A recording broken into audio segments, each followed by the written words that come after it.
కుడి వచ్చిన మీ అందరికీ ప్రభునామంలో వందనాలు. యేసయ్య నామానికి స్తోత్రం కలుగును గాక. హల్లెలూయా. చదవండి చేతులెత్తి హల్లెలూయా. ఈరోజు కొంచెం సుదీర్ఘంగానే మాట్లాడదా, జాగ్రత్తగా ఓపికగా వినండి, మనకి ప్రయోజనకరంగానే ఉంటుంది. జాగ్రత్తగా దేవుని యొక్క వాక్యాన్ని వినడానికి ప్రయత్నం చేయండి. సామెతల గ్రంథం 22వ అధ్యాయము 29వ వచనం. తన పనిలో నిపుణత గలవానిని చూచితివా, అల్పులైన వారి ఎదుట కాదు, వాడు రాజుల ఎదుటనే నిలుచును అనేటటువంటి పదం అక్కడ ఇవ్వబడింది. తన పనిలో నిపుణత గలవాడిని చూస్తే అతనంట అల్పుల ఎదుట కాదు, రాజుల ఎదుట నిలవబడతాడు అని ఉంటుంది. నిపుణత అనంటే నైపుణ్యం లేదా స్కిల్ అని పిలుస్తూ ఉంటాం.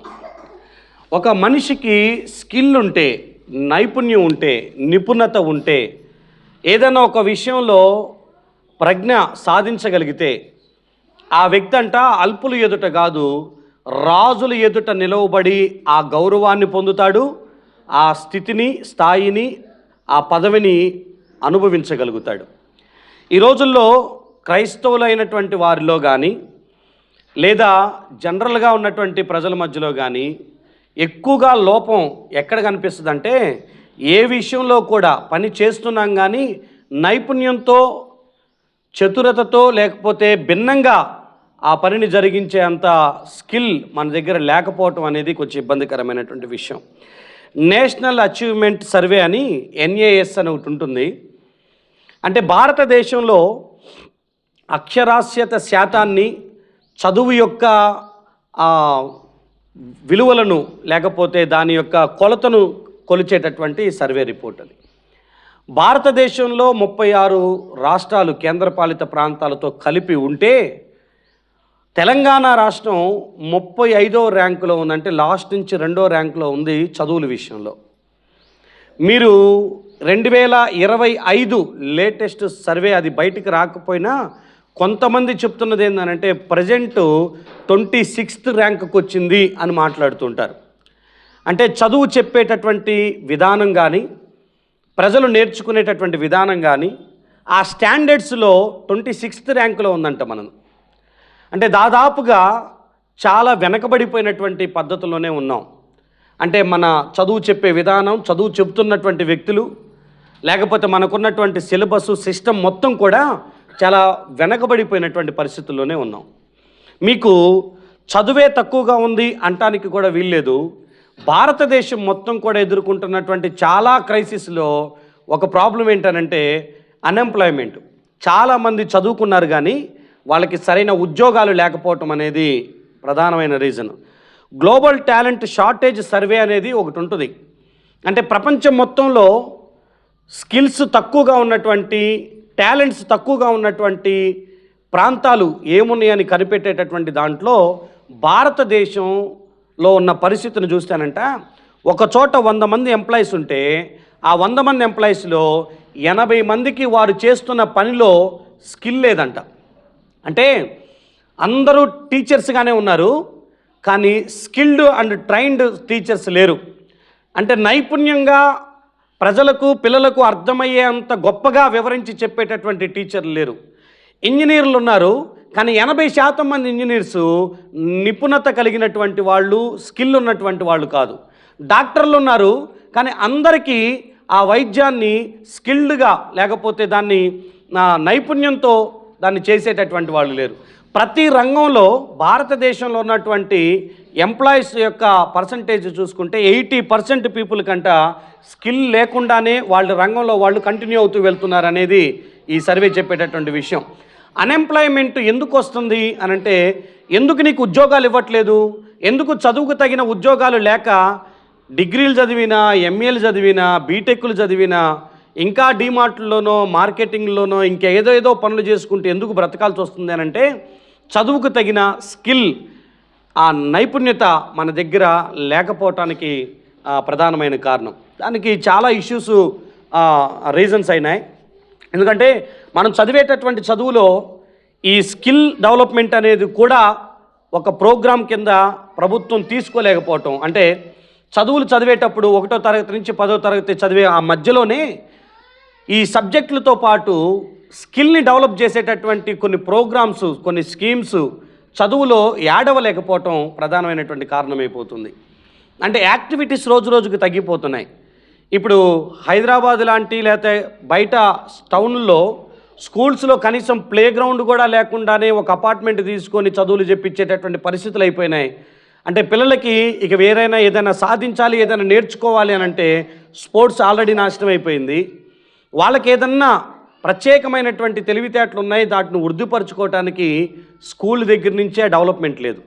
సరే, ప్రభుత్వాలు పట్టించుకోకపోయినా పేరెంట్స్గా మనం మన పిల్లలకి ఏది బాగా ఆసక్తి ఉన్నదో వాళ్ళ అభిరుచి తెలుసుకొని దాంట్లో వారిని ట్రైన్ చేయాల్సిన బాధ్యత, వాళ్ళని గొప్పగా స్కిల్ డెవలప్ చేయాల్సినటువంటి బాధ్యత తల్లిదండ్రులు కూడా తీసుకోలేనటువంటి పరిస్థితి అవుతుంది. మీ పిల్లలకి చదువుతో పాటు మిగతా యాక్టివిటీస్ ఏదైతే ఉన్నాయో, వాళ్ళకి ఏదైతే వచ్చో వాటి కొరకు కూడా మనం టైం అండ్ మనీని ఇన్వెస్ట్ చేసి వారి యొక్క స్కిల్ని డెవలప్ చేయడానికి రాబోతున్న కాలంలో మనం కూడా ప్రయత్నం చేయదుము గాక.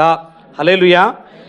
మీకు ఒక చిన్న ఎగ్జాంపుల్ చెప్తాను, జాగ్రత్తగా వినండి. స్కిల్ ఉండటం ఎంత ప్రాముఖ్యము అనంటే, ప్రతి పనివాడికి కొన్ని టూల్స్ ఉంటాయి. అంటే మేస్త్రి పనిచేసే ఆయనకి టూల్ బాక్స్ ఒకటి ఉంటుంది. అంటే ఆయన టాపీ, అంతేనా, టాపీ, కొలబద్ద, స్కేల్, కట్టె, మెజర్మెంట్ చేయడానికి ఒక టేపు, ఇవి లేకుండా ఆయన పని చేయలేడు. ఎలక్ట్రీషియన్కి టెస్టరు, స్క్రూ డ్రైవరు, పట్టుకార అంటారా, అంతేనా, కటింగ్ ప్లేయరు, ఇవి లేకుండా పని చేయలేడు. అంటే ప్రతి పనికి, అంటే సుత్తే శానం లేకుండా కార్పెంటర్ కూడా వర్క్ చేయలేడు. ఇలాగే ఒక టూల్ బాక్స్లో ఉన్న పనిముట్లన్నీ మాట్లాడుకుంటున్నాయంట. ఏమని? ఇగో నేను లేకపోతే మనోడు అసలు కొలతలు కూడా కొలవలేడు, ఎంత కొయ్యాలి ఏంటి అనేది ఆయన చేయలేడు అని టేపు మాట్లాడుతుందంట. సుత్తి అంటుందంట, నువ్వు ఎన్ని కొలతలు కొలిసినా దాన్ని బిగించేటప్పుడు నేను లేకపోతే నీకు పనే కాదు అని అంటదంట. శానం అంటదంట, శానమేనా, కొయ్యాలంటే నేను ఉండాలా, లేకపోతే నీకు పని అవ్వదు అని అంటదంట. వీళ్ళందరూ మాట్లాడుకుంటున్నారు ఒక్కొక్క పనిముట్టు. ఈలోపు కార్పెంటర్ వచ్చి అన్నాడంట, మీరు అన్నీ ఇంత మాట్లాడుకున్నా ఏం చేయాలన్న నెత్తి నా దగ్గర లేకపోతే మిమ్మల్ని పెట్టుకున్నా వేస్టే అంటాడంట. ఇప్పుడు పని చేసేవాడికి ఉండాలి, ఏ వస్తువుని చెయ్యాలనే క్రియేటివిటీ ముందు ఇతనికి ఉండాలి. అప్పుడు మిగతా పనిముట్లతో చూడండి. స్కిల్ లేనటువంటి వ్యక్తికి అదే టూల్ ఇవ్వండి, స్కిల్ ఉన్నటువంటి వ్యక్తికి అదే టూల్ ఇవ్వండి. ఇతను తయారు చేసేదానికి మస్తు ఫరక్ ఉంటుంది. స్కిల్ ఉండటం ప్రతి దాంట్లో అవసరం. అప్పుడు మీరు ఉన్నత స్థితిలోనికి వెళ్ళటానికి కారణమవుతుంది. దేవుడు ఈ సంవత్సరం మనకు వాగ్దానం చేశారు, అత్యధికంగా అభివృద్ధి పొందుతాము అని. అత్యధిక అభివృద్ధి సాధించేటటువంటి వాటిల్లో మనకు ఉండాల్సిన ఒక లక్షణం ఏంటనంటే స్కిల్ కలిగి బ్రతకటం, నైపుణ్యతతో బ్రతకటం. ప్రతిభావంతులుగా మనం మార్చబడాలి, నిపుణత ఉండాలి, తలాంత్ ఉండాలి, ఏదైనా ఒక టాలెంట్ ఉండాలి. అది లేకపోతే చాలా కష్టం. బైబిలు ప్రోత్సహించింది నిపుణత గలవాడు రాజుల ఎదుట నుంచుంటాడు అని. మీకు తెలియట్లేదు, ఒక్క స్కిల్ మిమ్మల్ని ఎలాంటి స్థితికి తీసుకెళ్ళిందంటే మీకు ఐడెంటిటీని ఇచ్చింది. నీ పేరు చెబితే పలానా పని అని అంటే పలానా వ్యక్తి గుర్తొస్తాడు. నా మాటలు మీకు అర్థమవుతున్నాయా? మీ ఊర్లో ఎప్పుడైనా సరే ఒక వ్యక్తి పేరు గుర్తొచ్చిందంటే అతని పనితనం గుర్తొచ్చింది ఫస్ట్. ఆ పని అతను మాత్రమే చేయగలుగుతాడు, అతను మాత్రమే బాగా చేయగలుగుతాడు. అందరూ మేస్త్రులే, కానీ ఆ మేస్త్రి మాత్రమే నీట్గా అందంగా ఫినిషింగ్ బాగుంటుంది. అందరూ పెయింటర్లే, కానీ అతను రంగులు దిద్దితేనే బాగుంటుంది. అందరూ కార్పెంటర్లే, కానీ అతను చేసే తలుపే చాలా చక్కగా ఉంటుంది. మనం ఎందుకు పర్టికులర్గా ఒక పర్సన్ని హైలైట్ చేస్తామంటే అతడి యొక్క స్కిల్ని బట్టి, అతనుకున్న నైపుణ్యతను బట్టి. ఈరోజు ఇక్కడ కూర్చున్నటువంటి మీతో కూడా మాట్లాడుతున్నాను. చర్చిల్లో అందరూ పాటలు పాడతారు, కానీ నువ్వు పాడితేనే ఆ అభిషేకం, లేకపోతే నువ్వు పాడితేనే ఆ మిగతా వాళ్ళకి వినసొంపు, నువ్వు పాడితేనే తాళం ప్రకారంగా అందరూ కలిసి చప్పట్లు కొట్టగలిగేంత గొప్పగా పాడగలరు. అందరూ ఆరాధన చేస్తారు, కానీ నువ్వు చేస్తేనే పరవశించగలుగుతారు. అందరూ వాయిద్యాలు వాయిస్తారు, కానీ నువ్వు వాయిస్తేనే. అందరూ ప్రసంగాలు చేస్తారు, కానీ నువ్వు ప్రసంగిస్తేనే. అందరూ పరిచర్య చేస్తారు, అందరూ వంట వండుతారు, కానీ నువ్వు వండితేనే. ఎందుకు పర్టికులర్గా నిన్ను కోరుకుంటున్నారంటే నీలో ఉన్నటువంటి చతురత, నీలో ఉన్న భిన్న శైలి, ఆ నైపుణ్యం నిన్ను ప్రత్యేకమైన వాడిగా నిలబెట్టింది. నీకు ఐడెంటిటీ ఇచ్చింది. స్కిల్ అనేది గుర్తింపును తీసుకొచ్చి పెట్టింది. అంత మాత్రమే కాదు, నీకు కొత్త కొత్త ఆపర్చునిటీస్ని క్రియేట్ చేసిద్ది. నిన్ను గురించి ప్రజలు మాట్లాడుకుంటారు నీకున్న స్కిల్ని బట్టి. నేను ఈరోజు ఆ విషయాలన్నీ సుదీర్ఘంగా మీతో మాట్లాడతాను. బైబిల్ దాన్ని ప్రోత్సహించింది. దానివల్ల ఎర్నింగ్స్ స్టార్ట్ అవుతాయి నా ప్రియదేవుని బిడ్డ. డబ్బు సంపాదన కూడా స్టార్ట్ అయ్యిద్ది. ఒక స్కిల్ నీకు ఎర్నింగ్స్ ఇచ్చిద్ది, ఒక స్కిల్ నీకు ఐడెంటిటీని ఇచ్చిద్ది, ఒక స్కిల్ నీకు ఆపర్చునిటీస్ని ఇచ్చిద్ది, ఒక స్కిల్ నీకు రెస్పెక్ట్ని కూడా తీసుకొని వచ్చిద్ది, గౌరవాన్ని ఇచ్చిద్ది. నువ్వు ఈ పని చేసేవాడు అని అంటే నీకు కుర్చీలేసి మరి కూర్చోబెడతారు. నిన్ను ప్రత్యేకంగా సపరేట్గా నిలబెట్టగలిగిద్ది, అత్యధిక గౌరవాన్ని ఇవ్వగలిగిద్ది. ఏముంది మన దగ్గర గట్టిగా చెప్పుకోవటానికి? ఎన్ని స్కిల్స్ ఉన్నాయి మన దగ్గర? బైబిల్లో కొంతమందిని మీకు చూపిస్తాను రండి. నిర్గమాకాండం 31వ అధ్యాయం, నిర్గమాకాండం 31వ అధ్యాయం దగ్గరికి మీరు రండి. దేవుడు మోషే గారితో మాట్లాడుతూ, నేను ప్రత్యక్ష గుడారాన్ని నిర్మించాలనుకుంటున్నాను, అయితే అందులో ఉన్న వస్తువులను ఉపకరణాలను చేయటానికి నేను ఒక వ్యక్తిని రికమెండ్ చేస్తున్నాను. మోషే గారితో దేవుడు ఒక వ్యక్తిని గురించి మాట్లాడుతున్న మాట ఏంటో తెలుసా? మీరు 6వ వచనం దగ్గరికి, అంటే మొదటి 2 వచనాలు చూస్తే బెసలేలు అని పేరు కలిగినటువంటి ఒక వ్యక్తి ఉన్నాడంట. 3వ వచనం చూడండి. విచిత్రమైన పనులను కల్పించటానికి, బంగారుతోనూ వెండితోనూ ఇత్తడితోనూ పని చేయటానికి, పొదుగుటకై రత్నములను సానబెట్టడానికి, కర్రను కోసి చెక్కుటానికి, సమస్త విధములైన పనులను చేయటానికి, జ్ఞాన విద్యా వివేకములను సమస్తమైన పనుల నేర్పును వానికి కలుగునట్లు వానిని దేవుని ఆత్మపూర్ణునిగా చేసి ఉన్నాను. బెసలేలుకంట దేవుడిచ్చినటువంటి జ్ఞాన విజ్ఞానం ఎలా ఉందంటే అన్ని పనులు చేయగలుగుతాడంట అతను, అన్ని పనులు. బెసలేల్ అంటే అర్థం ఏంటో తెలుసా? Basel, BASAL, Basel plus L అంటే, బెసల్ అంటే నీడ, ఎల్ అంటే దేవుడు. దేవుని నీడలో ఉన్నవాడు అని అర్థం. దేవుని నీడలో దేవుని మందిరపు పని చేయటానికి అర్హుడయ్యాడు. కారణం అతనిలో ఉన్నటువంటి తలాంతులు. అతడు బంగారపు పని, వెండి పని, ఇత్తడి పని, కర్ర పని, రత్నాల పని, సమస్త పనులన్నిటినీ విచిత్రంగా వైవిధ్యంగా చేయగలిగేవాడు అతనే. నేను అంటాను, 20 లక్షల మంది జనాభాలో దేవుడు తన మందిరపు పనిని జరిగించుకోవటానికి ఒక్కడిని రికమెండ్ చేస్తున్నాడు. అతని పేరే బెసలేలు. బెసలేలు గురించి దేవుడు ప్రత్యేకంగా మాట్లాడుతున్నాడు. ఆ వ్యక్తిని పిలిపించుకొని నా మందిరపు పనులను జరిగించు అని మోషే గారితో చెప్పాడు.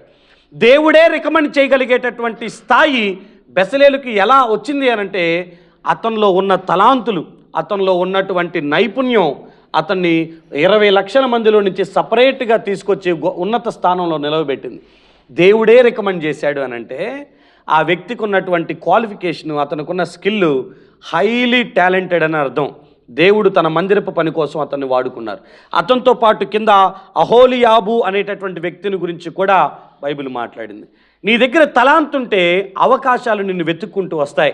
నీ దగ్గర తలాంత్ ఉంటే, నీ దగ్గర టాలెంట్ ఉంటే నువ్వు పరిగెత్తాల్సిన అవసరంలా సంపాదన కోసం. సంపాదన నిన్ను వెతుక్కుంటూ పరిగెత్తుకుంటూ వస్తుంది. రాజులు నీ గురించి మాట్లాడుకుంటారు, యాజకులు నీ గురించి మాట్లాడుకుంటారు, దేవుడు నిన్ను గురించి రికమెండ్ చేసే అంత స్థాయికి మనం వెళ్ళగలుగుతాం. రండి, 2వ దినవృత్తాంతాలు 2వ అధ్యాయం 13వ వచనం దగ్గరికి రండి.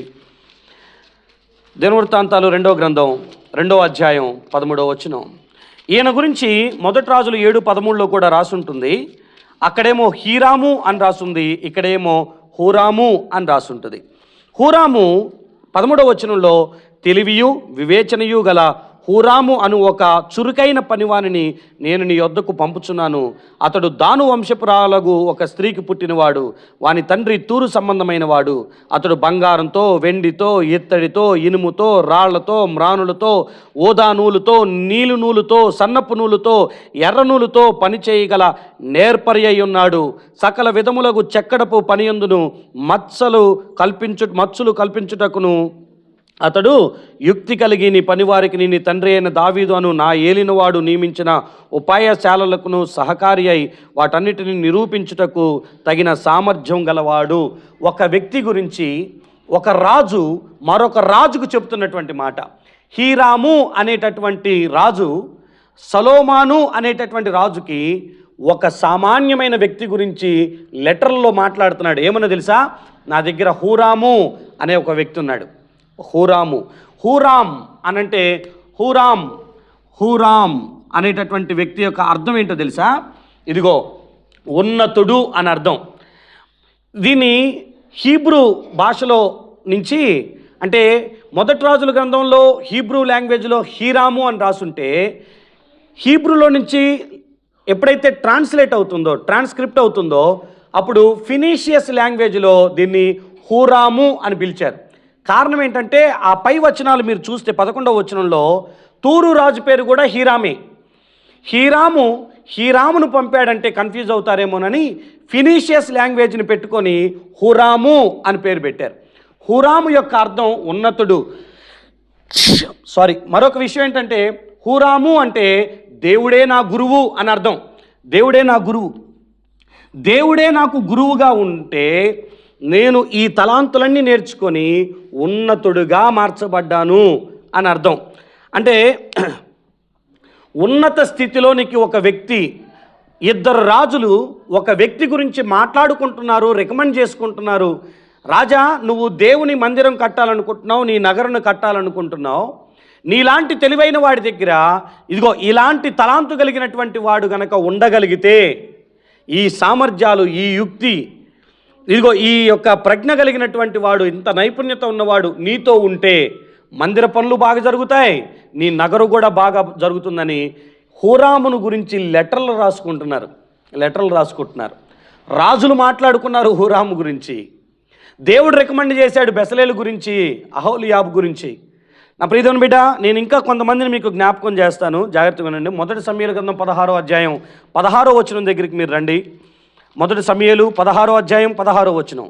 అక్కడ సౌలు దగ్గర కొంతమంది వ్యక్తులుండి, అయ్యా నీకు దయ్యం వచ్చి బాధ పెడుతుంది కదా, మేమేమంటామంటే నువ్వు ఆజ్ఞ ఇస్తే మేము ఒకరిని సిద్ధపరుస్తాం, సితారాను చమత్కారంగా వాయించగల ఒకరిని విచారించుటకై మాకు సెలవిమ్ము.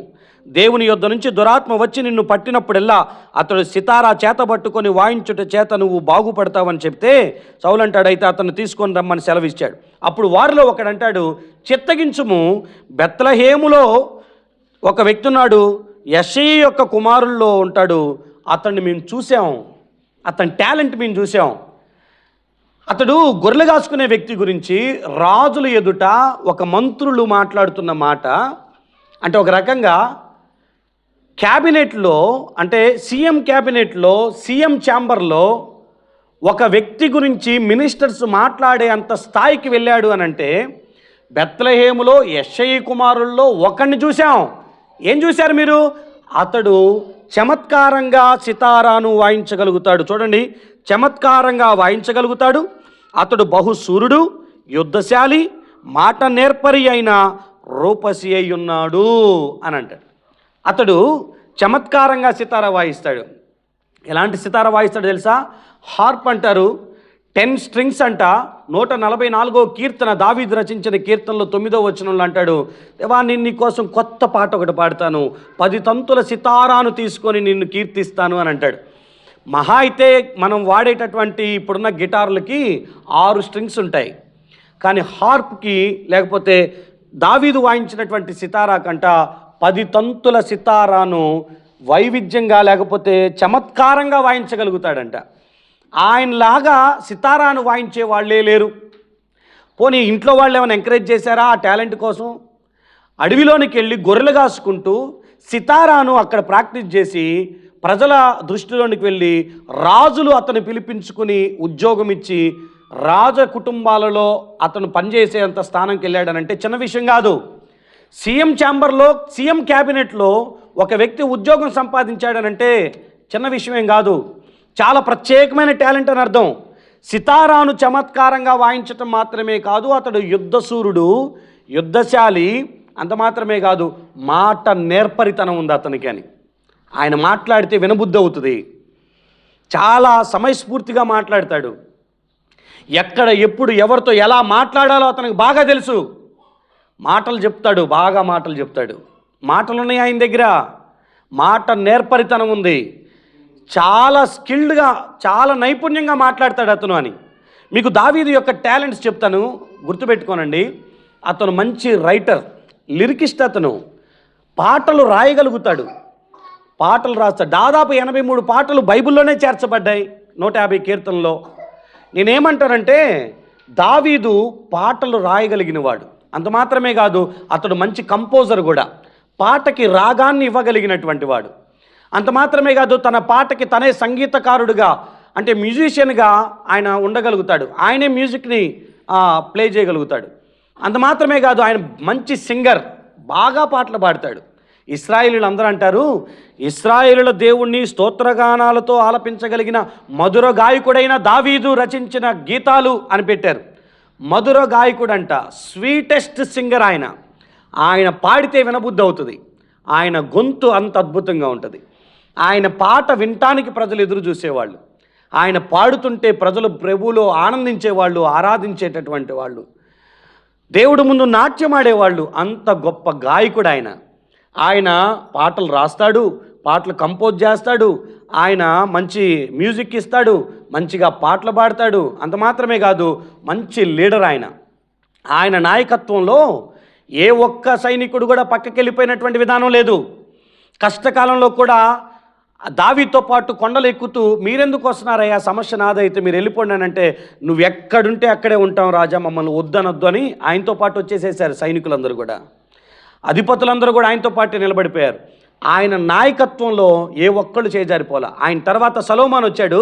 సొలొమోను కాలంలో దాదాపుగా ఈయన చేసే పనులు నచ్చక వెనక్కి వెళ్ళిపోయారు. యెరోబాము లాంటి వాళ్ళు చాలామంది వ్యక్తులను తీసుకొని అడవికి వెళ్ళిపోయారు, అతని నాయకత్వం నచ్చక. సొలొమోను తర్వాత రెహబాము వచ్చాడు.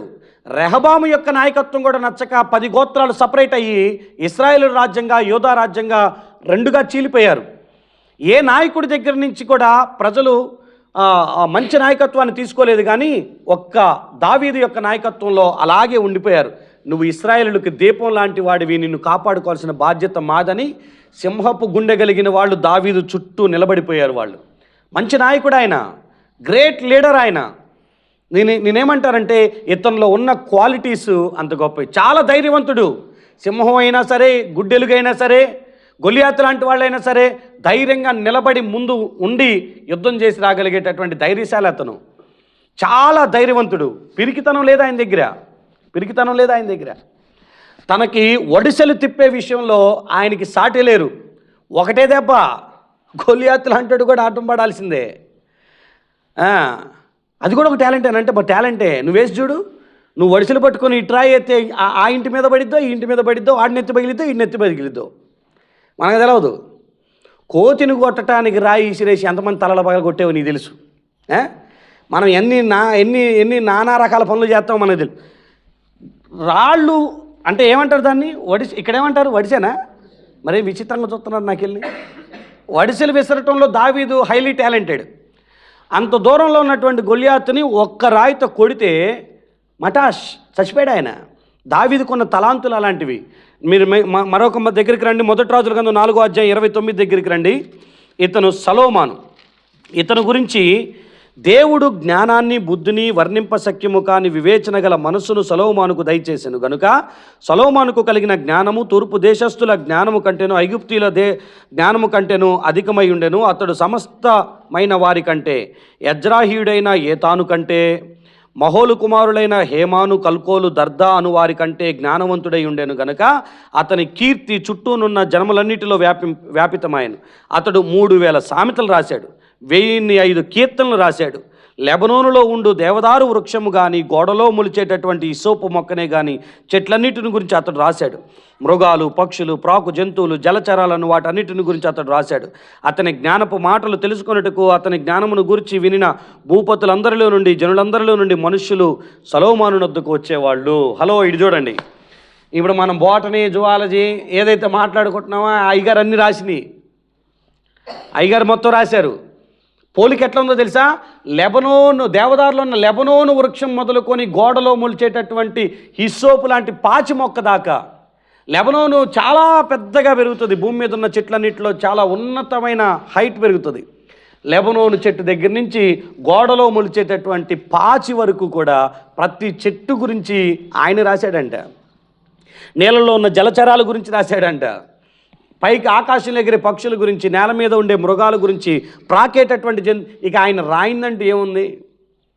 బైపీసీ స్టూడెంట్స్ మీ దగ్గర ఎవరైనా ఉంటే వాళ్ళు చదివేటటువంటి పుస్తకాలు చూస్తే నోరు కూడా తిరగదు మనకి. పాపం వాళ్ళు చదువుకుంటున్నారు కానీ నోరు కూడా తిరగదు మనకి.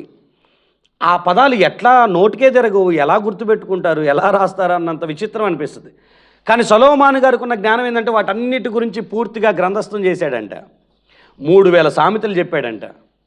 అంటే చీమ కనపడింది అనుకో, దాని మీద ఒక సామెత చెప్తాడు. ఏమని?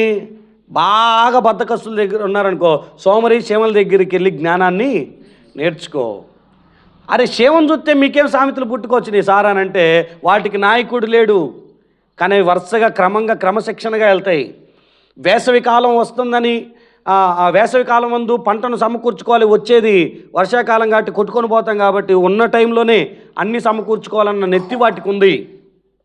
భవిష్యత్తుని ఎరిగి ముందు నుంచే కష్టపడేటటువంటి తత్వం వాటికి ఉంది. హార్డ్ వర్కింగ్ అంటే వాటి దగ్గరికి వెళ్ళాలి, బద్ధకం వదలాలంటే వాటి దగ్గరికి వెళ్ళాలి.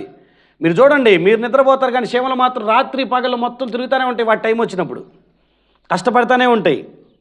రాబోవు కష్టాన్ని ముందుగానే గుర్తించగలిగినటువంటి, ప్రెడిక్ట్ చేయగలిగేటటువంటివి. బల్లిని చూస్తే ఒక మాట చెప్తాడు, ఆయన. కుందేలు చూస్తే ఒక మాట చెప్తాడు, పామును చూస్తే ఒక మాట చెప్తాడు. ఆయనకి కంటికి ఏది కనిపించినా దాంట్లో నుంచి ఏదో ఒక అంశం తీసుకొని సామెతలు రాయగలిగేటటువంటి టాలెంట్ ఉంది. 1005 పాటలు రాశాడు ఆయన. 1000కి పైగా పాటలు రాశాడు ఆయన. మీరు చదివే 127వ కీర్తన, 128వ కీర్తనలు ఆయన రాసినయే. నేనేమంటానంటే బైబిల్లో ఒక్కొక్కళ్ళు ఎంత నిపుణత ఉన్నదో కొంచెం వెలికి తీస్తే అర్థమవుతూ ఉంటాయి. సొలొమోను తీర్పుల గురించి చాలామంది వస్తారు. సమయస్ఫూర్తిగా ఇచ్చే తీర్పులు, ఆయన మాట్లాడే మాటలు, ఆయన నోటి నుంచి వచ్చే ప్రతి జ్ఞానపు మాట, ఆయన ఒక వస్తువును మీకు తెలుసా, భోజన పళ్ళ దగ్గరికి కొంతమంది రాజులు వచ్చి కూర్చోనంట తింటం మానేసి వాళ్ళు సర్వ్ చేసేటటువంటి పాత్రలను చూసి కళ్ళు బయర్లు గమ్మేయంట. అరే ఈ నీళ్లు పోసే జగ్గుని ఎట్ట తయారు చేసావా, ఇంత అద్భుతంగా ఎట్లా తయారు చేసావు? ఇదిగో నీ టేబుల్ మీద ఉన్న వస్తువులు, ఆహార పదార్థాలు, ఆ డిజైనింగ్ మొత్తం కూడా సొలొమోను ఇచ్చిన మాటల ద్వారా, అంటే జ్ఞానం ద్వారా వాళ్ళు తయారు చేసి పెట్టుకున్నారంట. భోజనపు బల్ల మీద ఉన్న సామాగ్రిని చూసి కూడా వాళ్ళు విచిత్రపోయారనంటే ఆయనకి ఇచ్చిన జ్ఞానం అది. మీలో కొంతమందికి ఆ టాలెంట్ ఉంటుంది. కొంతమంది ఇళ్ళకెళ్తే ఎక్కడ వస్తువులు ఎక్కడ ఉండాలో, ఏ విధంగా నీట్గా ఉండాలో, ఏ గోడకి ఎలాంటి కాంబినేషన్ ఉండాలో వాళ్ళకి తెలిసినంతగా ఇంకొకరు తెలవదు. వాళ్ళకి ఆ టాలెంట్ ఉంది అంతే. దాన్ని గుర్తించేవాళ్ళు లేరు, దాన్ని పెంపొందించేవాళ్ళు లేరు. నీకున్న ఆ తలాంతుని నువ్వు గుర్తించదు గాక. మరొక విషయం, దానియేలు గ్రంథం దగ్గరికి రండి. 1వ అధ్యాయం 17వ వచనం. దానియేలు గ్రంథం 1వ అధ్యాయం 17వ వచనం. ఇక్కడ దానియేలుకున్నటువంటి టాలెంట్లు, వాళ్ళ స్నేహితులకున్న టాలెంట్ల గురించి రాయబడ్డాయి. 17వ వచనం ఏముందంటే, ఈ 4 బాలుర సంగతి ఏమంటే, దేవుడు వారికి జ్ఞానమును సకల శాస్త్ర ప్రవీణతయు వివేచనయు అనుగ్రహించెను. మరియు దానియేలుకు సకల విధములకు దర్శనాలను స్వప్న భావములను గ్రహించే తెలివిగలవాడై ఉండెను. 6వ అధ్యాయం 3వ వచనం దగ్గరికి రండి. అక్కడేముంటుందంటే, ఈ దానియేలు అతి శ్రేష్టమైన బుద్ధి గలవాడై ప్రధానులలోను అధిపతులలోను ప్రఖ్యాతి నొంది ఉండెను. గనుక రాజ్యమంతటి మీద అతను నియమించాలని రాజులే ఉద్దేశిస్తున్నారంట అతని గురించి. ఈ దానియేలు దర్శనాలు, స్వప్న భావాలు చెప్పగలిగిన సకల జ్ఞానం కలిగినటువంటి వాడు, అతి శ్రేష్టమైన జ్ఞానం కలిగిన వాడు. మరొక రాజు అంటాడు, దేవదూతల జ్ఞానం నీ సొంతం అని దానియేలును పొగుడతాడు. నా ప్రియదేవుని బిడ్డలారా, దానియేలు ఒక బానిస. బబులోన్లో బానిసలుగా ఈడ్చుకొచ్చిన అనేక మందిలో వీరు మాత్రమే ఎందుకు రాజ్య సంస్థానాల్లో ఉన్నారు? ఎంతోమందిని తీసుకొచ్చారు వెట్టి చాకిరీ చేయించుకోవటానికి. కానీ ఈ 4 మాత్రమే ప్రత్యేకంగా రాజుల కుటుంబాల్లో ఎలా బ్రతకగలిగారు?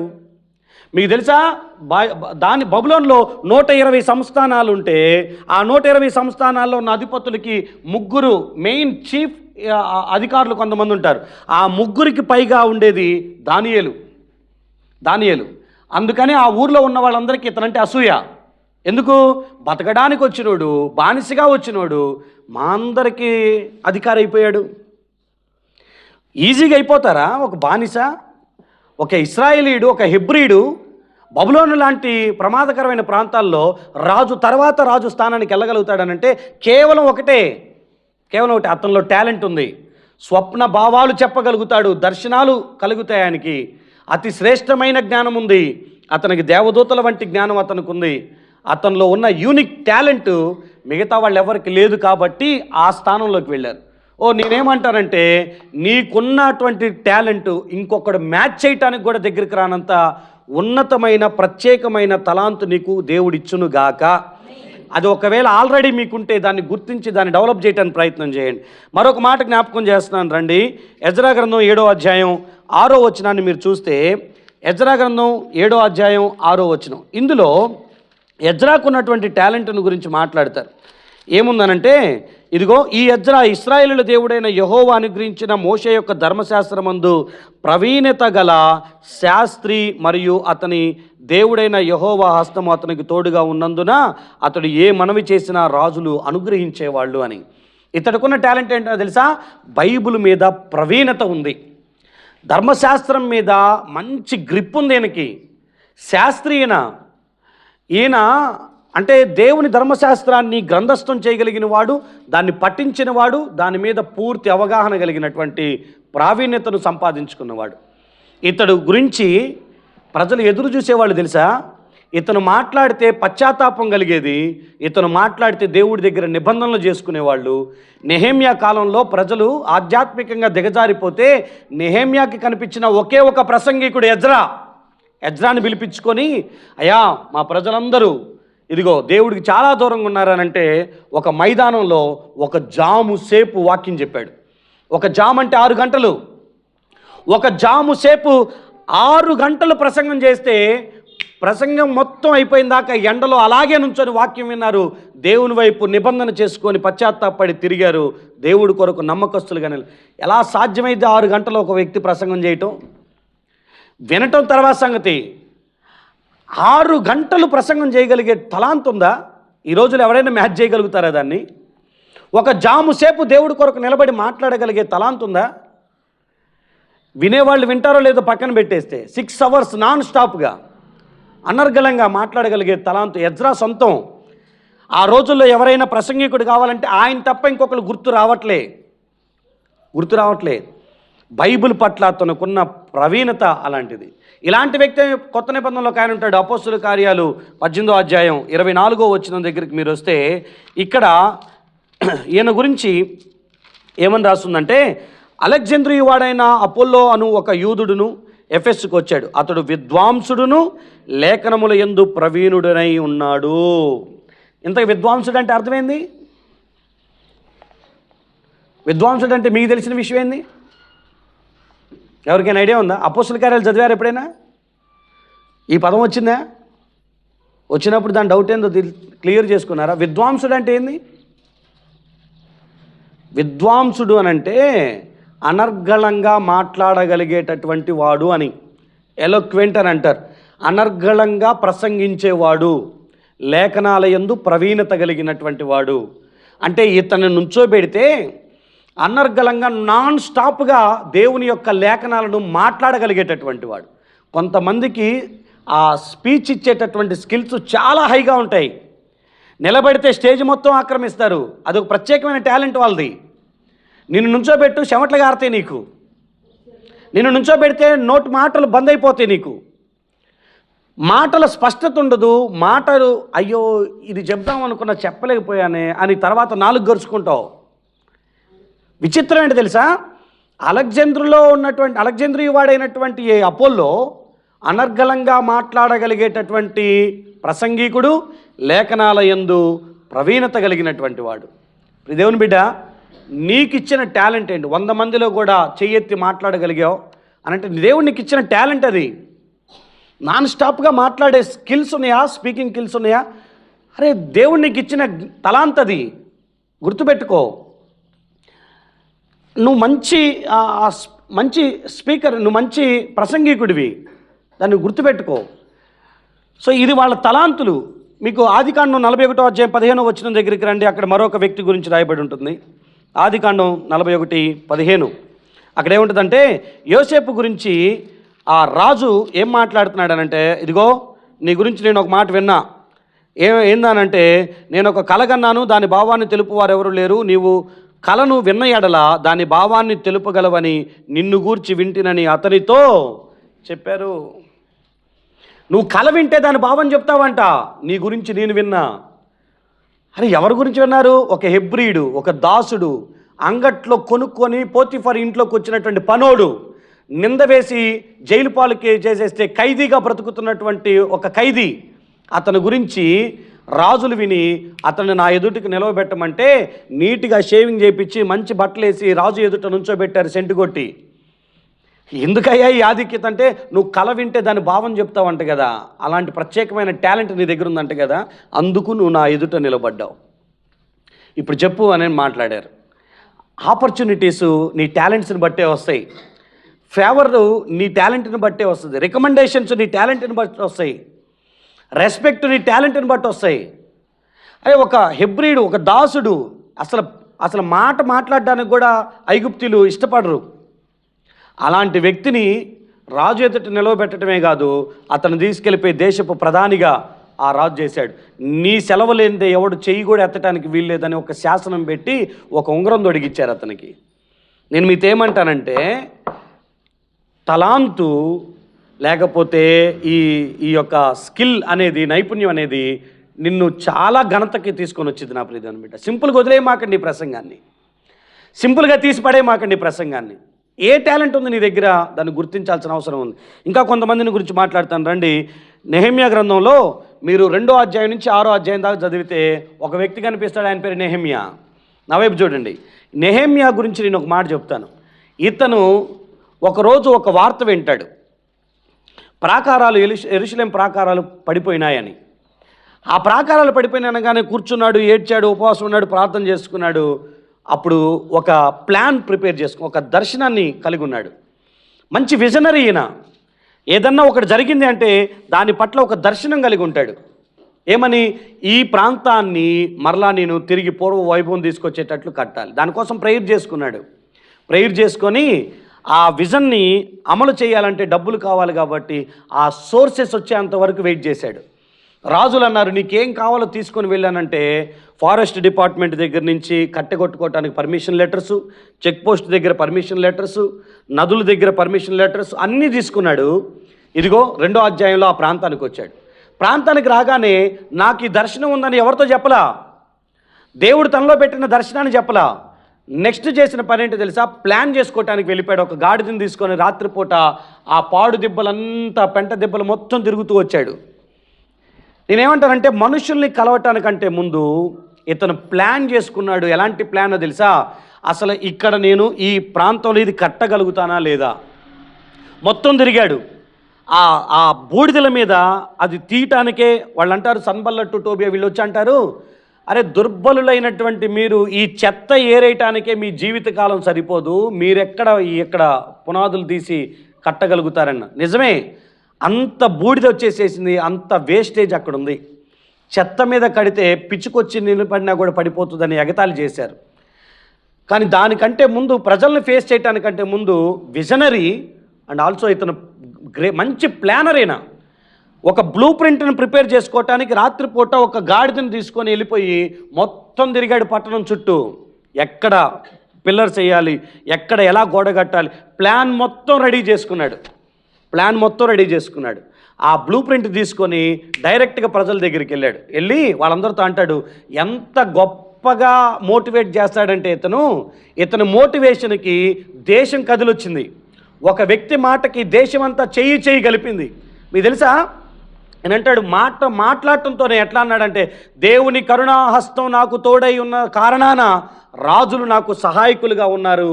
ఇదిగో ఆ పర్మిషన్ లెటర్స్ అన్నీ, మనం ఏదైనా చేయొచ్చు. ఇంకా ఇదిగో రాత్రి ప్లాన్ చేశాను, ఇదిగో బ్లూ ప్రింట్, ఇలా ప్లాన్ చేశాను, ఇలా దేవుడు సహాయం అందింది, ఈ దర్శనం నేను కలిగి ఉన్నాను, మనం అందరం కలిసి పనిచేస్తే దీన్ని త్వరగా చేయగలుగుతాం. ఏంటయ్యా నీ ప్లాన్ అంటే, 52 రోజుల్లో గోడ కట్టేస్తాం బై అన్నాడు. అంతే. హల్లెలూయా. 52 రోజుల్లో అయిపోతుంది. ఇది ఎలా సాధ్యం? కొన్ని నెలలు పట్టిద్ది, కొన్ని సంవత్సరాలు పట్టిద్ది కదా అంటే, లేదు 52 డేస్లో మనం కట్టేస్తాం. ఎలా కట్టగలుగుతామనంటే, ప్రతిదీ ఆయన విజన్ ఉంది, ప్లానింగ్ ఉంది, మోటివేషన్ రెడీ చేసుకున్నాడు. మోటివేటరేనా, మంచిగా మోటివేట్ చేశాడు. ప్రజలందరూ ముందుకు వచ్చేసారు, నువ్వు ఏదంటే అది సై అని అన్నారు. 3వ అధ్యాయంలో మీరు చూస్తే ఆనుకొని అనే పదాలు 32 వచనాలంటే 32 సార్లు ఉంటుంది. అది ఆనుకొని ఆనుకొని అని చెయ్యి కలిపి పని చేయాలి. నువ్వు అంత దూరంగా ఉంటే ఎంత దూరంగా ఉంటే పని అవ్వదు. 52 రోజులు పని అవ్వాలంటే నా దగ్గర ఆర్గనైజింగ్ ఎలా చేయాలో నాకు బాగా తెలుసు. ఈయన మంచి ఆర్గనైజర్. ఎంత ప్లానింగ్ ఉన్నా ఆ పని స్టార్ట్ చేసేటప్పుడు దాన్ని సరిగ్గా అమలు చేయలేకపోతే ఆ ప్లాన్ ఫెయిల్ అయిపోతుంది. ఎంత మంచి ఆర్గనైజర్ అంటే చెయ్యి పట్టుకొని ఆనుకొని, అంటే ఈ ఇటుక ఇట్టిస్తే వాడు అందుకోగలగాలి, అంత దగ్గరగా ఉంటూ ఆ పనిని పూర్తి చేశారు వాళ్ళు. మంచి ఆర్గనైజర్ అయినా పనిని సంపూర్ణం చేశారు. ఈలోపు శత్రువులు వచ్చి అతని మీద దాడి చేస్తే, అయ్యా యుద్ధం చేద్దామనంటే పని ఆపాల్సిన అవసరం లేదు, ఒక చేత్తో ఇటుక మరొక చేత్తో కత్తి పట్టుకొని మీరు పని స్టార్ట్ చేయాలి. వాళ్ళు ఎప్పుడు వస్తాడా అని పని మానేసి కత్తులు పట్టుకొని కూర్చోవాల్సిన అవసరం లేదు. కత్తి ఒక చేత్తో పట్టుకోండి, ఒక చేత్తో పనిని ప్రారంభించండి. 52 డేస్లో కంప్లీట్ అయిపోవాలి మనది. వాళ్ళు ఎలా చేశారో తెలుసా? ఇటువైపు పని చేస్తూనే మరొక వైపు శత్రువు వస్తే ఆ యుద్ధం చేయడానికి రెడీ అయిపోయారు. శత్రువులను ఎదుర్కొంటున్నాడు, ప్రజల్ని మోటివేట్ చేస్తున్నాడు, పనిని ఆర్గనైజ్ చేస్తున్నాడు. మంచి లీడర్షిప్ క్వాలిటీస్ ఉన్నటువంటి వ్యక్తి అతను. మంచి బిల్డర్, మంచి ప్లానర్, మంచి విజనర్, మంచి మోటివేటర్, మంచి ఆర్గనైజర్. అసలు ఈయనలో ఉన్నటువంటి తలాంతులు చూస్తే నిజంగా అసలు ఎలా చేయగలిగాడు ఈ పనులన్నీ. మళ్ళా బ్యాక్ టు వర్క్. ఆయన గవర్నర్గా ఆయన రాజు దగ్గర పనిచేస్తున్నాడు, ప్రజల దగ్గరకు వచ్చి కన్స్ట్రక్షన్ చేపిస్తున్నాడు. మరలా వాళ్ళు వచ్చి వాళ్ళ ఆధ్యాత్మిక జీవితం కోసం ఎజ్రాని తీసుకొచ్చాడు. దేవుడు మందిరపు పనులు క్రమంగా జరిగేటట్లు చేశాడు. నెహెమ్యా కోసం ఒక పుస్తకమే దేవుడు రాపిచ్చి పెట్టాడనంటే అతనిలో ఉన్న తలాంతులకి అతనికి దొరికిన గొప్ప గౌరవం అది. నేను మీకేమంటున్నానంటే, ఒక్కొక్కళ్ళు బైబిల్లో ఇంకా మీకు కొంతమందిని చూపిస్తాను రండి. మొదటి దినవృత్తాంతాలు 25వ అధ్యాయం. దినవృత్తాంతాలు మొదటి గ్రంథం 25వ అధ్యాయం దగ్గరికి రండి. మొదటి దినవృత్తాంతాలు 25వ అధ్యాయం 7వ వచనం. యెహోవాకు గానము చేయుటలో నేర్పు పొందిన తమ సహోదరులతో కూడా ఉన్న ప్రవీణులైన పాఠకుల లెక్క 288. ఈ సంఖ్య గుర్తుపెట్టుకోనండి. పాటలు పాడటానికి కూడా నేర్పు, అదేవిధంగా ప్రవీణత ఉండాలంట. దేవుడి మందిరంలో ఎవరు పాటలు పాడాలి అనేటటువంటి విధానంలో దావీదు దగ్గర 3 కీలకమైన ప్రధాన గాయకులు ఉన్నారు. ఈ మెయిన్ వీళ్ళు ప్రధాన గాయకులు ఎవరయ్యానంటే 25:1 చూడండి, ఆశాపు, హేమాను, యదూతు అని రాసుంటాయి. ఈ ఆశాపుకి 4 కొడుకులు ఉన్నారు, యదూతుకి 6 కొడుకులు ఉన్నారు, అదేవిధంగా హేమానుకి 14 మంది ఉన్నారు. మొత్తం కలిపితే 24 మంది. ఈ 24 మంది టీము 12 నెలలు లీడ్ చేస్తే 288 మందితో లేదా ఈ 24 మంది 12 మంది టీముతో కలిసి 280 మంది మెయిన్ క్వైర్గా నిలబడుతూ, పక్క పేజీకి రండి, 23వ అధ్యాయం 5వ వచనం చూడండి. దావీదు స్తోత్ర గీతాలు పాడటానికి ఎంతమందిని నియమించాడో 4000 మంది స్తుతి చేయు నిమిత్తమై దావీదు చేయించిన వాద్య విశేషములతో యెహోవాను స్తుతించువారుగా నియమించబడిరి. మీరు ఇప్పుడు ఇమాజిన్ చేయండి, 4000 మంది దేవుణ్ణి ఆరాధించటానికి 288 మంది గ్రూపులో 24 మంది ముందు నిలవబడి వాళ్ళ వంతులు చొప్పున ప్రభువుని ఆరాధిస్తూ 12 నెలలు ఆ సంవత్సరం మొత్తం ప్రభువుని ఆరాధించటానికి గాయకులు నియమించబడ్డారు. ఎవరిని పడితే వాళ్ళని తీసుకోలే. ఎలాంటి వాళ్ళని? అక్కడ రాయబడిన మాట, నేర్పు కలిగి ప్రవీణులైనటువంటి గాయకుల చేత దేవుని మందిరంలో ఆరాధనలు ప్రారంభమవుతున్నాయి. మన పరిస్థితి ఎట్టుందనంటే, నాకు ఆ తలాంత్ ఉందా లేదా, అవసరం లేదు, నేను పాడేస్తా అని అనుకుంటాం. అరే, దేవుని యొక్క పాటలు కనీసం వినేవాడికి అర్థం కావాలి. ఆనంద్ జయకుమార్ గారితో నేను కొన్ని సంవత్సరాలు అన్నతో కలిసి నడిచినప్పుడు అన్నతో ఒక పాట పాడించాము. అన్నతో కలిసి ప్రయాణం చేస్తున్నాం. చాలా విషయాలు నేర్పించుకుంటూ వచ్చారు. ఒక మీటింగ్కి అన్నని నేను తీసుకొని వెళ్ళాలి. అన్న హోటల్ రూమ్లో ఉన్నారు. అన్నను తీసుకొని బండి మీద ఎక్కించుకొని మీటింగ్ సభల దగ్గర తీసుకొని వెళ్ళాను. ఆ సభల్లో ఇంకా పాటలు నడుస్తున్నాయి కాబట్టి ఆయన పిలిచేంత వరకు ఈ చీకట్లోనే కుర్చీ తీసుకొని రా అన్నాడు. కుర్చీ అక్కడ వేస్తే అన్న వెనకాల అలాగే వాటర్ బాటిల్ బ్యాగ్ పట్టుకొని అంతే నుంచొని ఉంటే పాటలు పాడుతున్నారు వాళ్ళు. పాటలు పాడుతుంటే ఆ పాటల గురించి నాకు ఎక్స్ప్లెయిన్ చేస్తున్నాడు. జాషువా, ఇలా పాటలు పాడితే వింటున్నటువంటి వాళ్ళకి ఏం అర్థమవుతుంది? వాళ్ళు పాడేది మనకే సరిగ్గా అర్థం కావట్లే ఆ పదాలు. అన్యులు ఆ పాట విని ఎలా ఆదరించబడతారు? ఆ పాటలో ఉన్న సువార్త అన్యులకి ఎలా అర్థమవుతుంది? ఆ పాట ద్వారా ఆ ప్రజలందరూ ఎలా ఏకీభవించి ఆరాధించగలుగుతారు? పాడే పాటలో స్పష్టత లేదు, తాళం ప్రకారంగా పాడరు. కనీసం పాట పాడితే ఇంకొకళ్ళు గొంతు కలిపి నీతో కలిసి పాడే అంత స్పష్టంగా పాడలేరు. ఎందుకు ఇలాంటి వాళ్ళని స్టేజ్ ఎక్కిచ్చారు? 4 గోళ్ల మధ్యలో చేసేదానికి 4 ఊర్ల మధ్యలో చేసేదానికి తేడా లేదా అని ఆ సభలో జరుగుతున్న వాటి గురించి మాట్లాడుతూ కొన్ని విషయాలు చెప్తున్నాడు. ఎప్పుడు పొరపాటు చేయకూడదు. ఎవరినో సంతోష పెట్టడానికి ఆమె 4 డబ్బులు ఇచ్చిందని ఆమెని మైక్ ఇచ్చి పాట పాడించకూడదు. చేయాల్సిన పని ఏంటనంటే పాట ద్వారా కూడా మనుషులు ఆదరించబడతారు, పాట ద్వారా మనుషులు రక్షించబడతారు, పాట ద్వారా సువార్త వెళ్తుంది, పాట ద్వారా దేవుని నామ మహిమ చెందుతుంది. మీరు ఎప్పుడైనా విన్నారా? మీ పాటలు భలే గమ్మత్తుంటాయి, మాకు బాగా ఇష్టం అని ఎప్పుడైనా అన్యులు చెప్పడం విన్నారా? మీ పాటలు భలే గమ్మత్తుంటాయి. చచ్చిపోయినా కూడా మీరు పాటలు పాడతారు, బతికినా పాటలు పాడతారు, పుట్టినా పాటలు పాడతారు. మీ పాటల్లో అర్థం ఉంటుంది, మీ పాటలు కొంచెం వినసొంపుగా ఉంటాయి. అంటే ప్రజలకి దేవుని పాటల పట్ల ఒక అవగాహన ఉంది. మనం దాన్ని కూనీ చేస్తాం, సంపి పడేస్తాం మనం దాన్ని. ఆవు కథ అని చిన్నప్పుడు ఒకటి ఉంటుండే.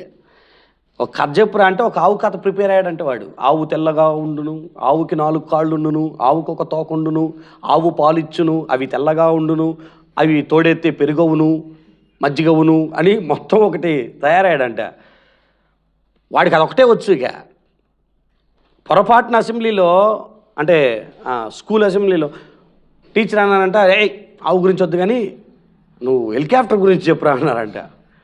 ఆడన్నాడంట, హెలికాప్టర్కి రెక్కలుండును, హెలికాప్టర్ పైకి ఎగురును, పైనుంచి కిందకు చూస్తే చాలా విషయాలు కనపడును, అందులో ఒక ఆవు కనపడును, ఆవు తెల్లగా ఉండును, ఆవుకి 4 కాళ్ళుండును. మళ్ళీ చెప్తున్నాడంట, మరి ఇట్లా కాదు బస్సు గురించి చెప్పంటే బస్సులో కిటికీలుండును, కిటికీ పక్కన కూర్చుంటే బయట చూడొచ్చును, అక్కడ ఆవు కనపడును, ఆవు తెల్లగా ఉండునని. మీ పరిస్థితి కూడా అలాగే ఉంటుంది. మీకు పొరపాటున ఒక పాట ఇస్తే మీకు ఒకటే రాగం. దేవుడు మిమ్మల్ని దీవించును గాక. ఆ ఒక్క రాగాన్ని అడిదిప్పి ఆ పాటని కత్తితో పొడిచి చంపి నరికి దాన్ని కూనీ చేసిన దాకా వదిలిపెట్టరాయా. దేవుడు నిన్ను దీవించును గాక, మిమ్మల్ని కూడా, నన్ను కూడా. నేనేమంటానంటే ఆ తలాంతు లేనప్పుడు తలాంతు ఉన్న బిడ్డలకి ఆ పాటిచ్చి నూతనంగా మందిరంలోకి వచ్చేవాళ్ళు కూడా వాళ్ళు పాడుతుంటే చప్పట్లు కలపగలగాలి, రెండోసారి కలిసి మీకు ఒక చిన్న విషయం చెప్పనా? పాతోళ్ళు పాటలు పాడినప్పుడు ఎప్పుడైనా చూసిర్రా? వాళ్ళు పాడితే అప్పట్లో మైకులు కూడా లేవు. భయము చెందకు భక్తుడా అనంటే ఒకసారి వాళ్ళు పడితే రెండోసారి మనం కలిసి పాడేటట్టు ఉంటుండే.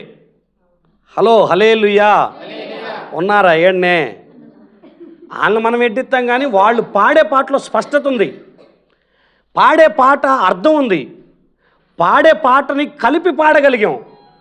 ఈ రోజుల పాట ఎట్నుంచి ఎడిపోతుందో తెలియట్లా.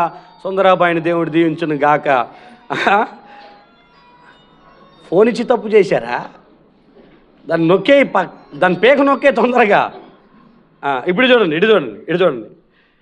నేనేమంటానంటే తలాంతులు అనేవి దేవుడు కొంతమందికి ఇచ్చినప్పుడు అవి వాడాలి. పాట కూడా ట్రైన్ అవ్వాలి, పాట కూడా స్కిల్డ్గా పాడాలి, వైవిధ్యత ఉండాలి.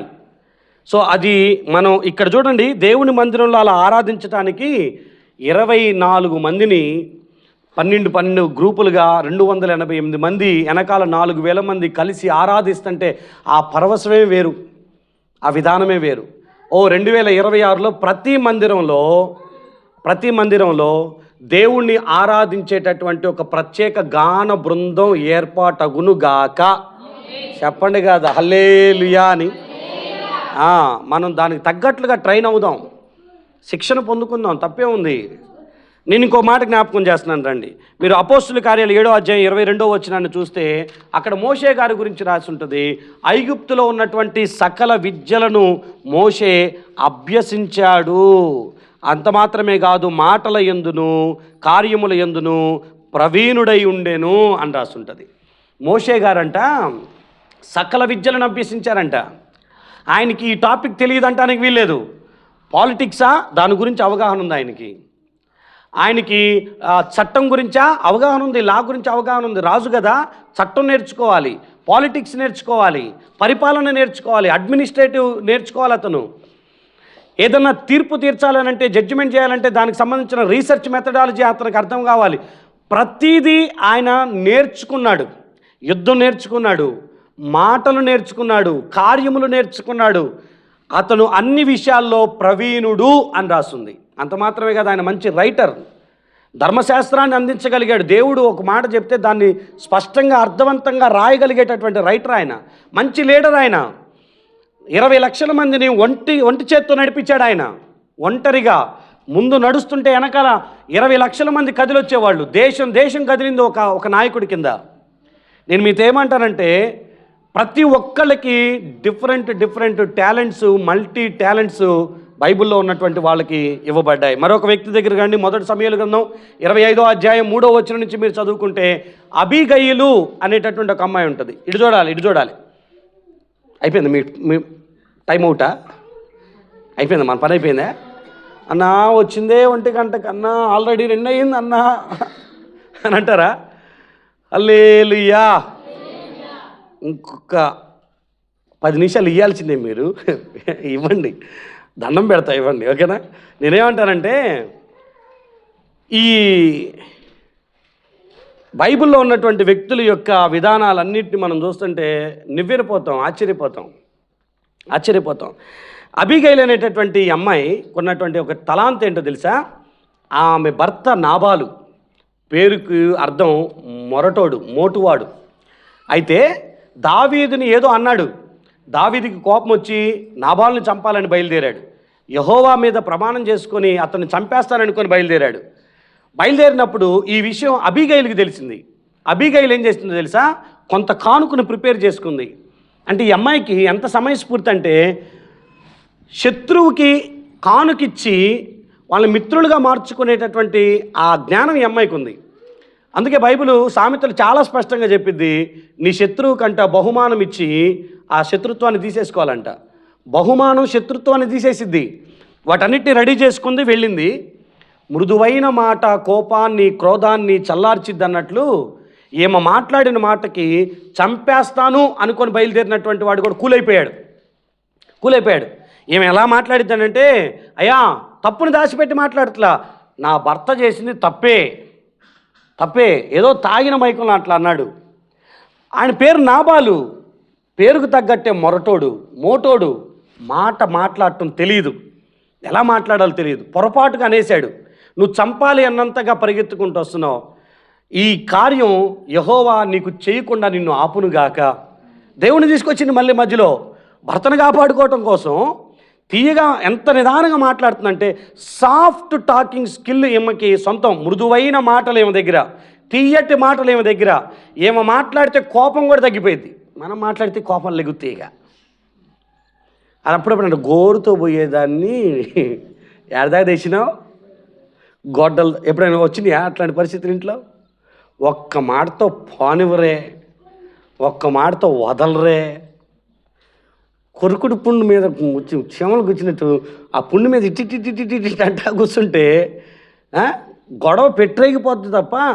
చూడండి, అబీగైలు, నీ దాసురాల్ని, నా ఏలినవాడా, నా రాజా, నా ప్రభువా, నీ దాసురాల్ని నా మనవి ఆలకించవా? దేవుడు ఈ కార్యం, అత్తని చంపి నువ్వెందుకు నరహంతకుడు అవ్వాలయా? పేరే మొరటోడు, మోటోడు, తాగిన తెక్కలో ఏదో అన్నాడు. ఏ యొక్క కానుకైతే నీకు ఇవ్వలేదో ఇగో అదంతా తీసుకొచ్చాను.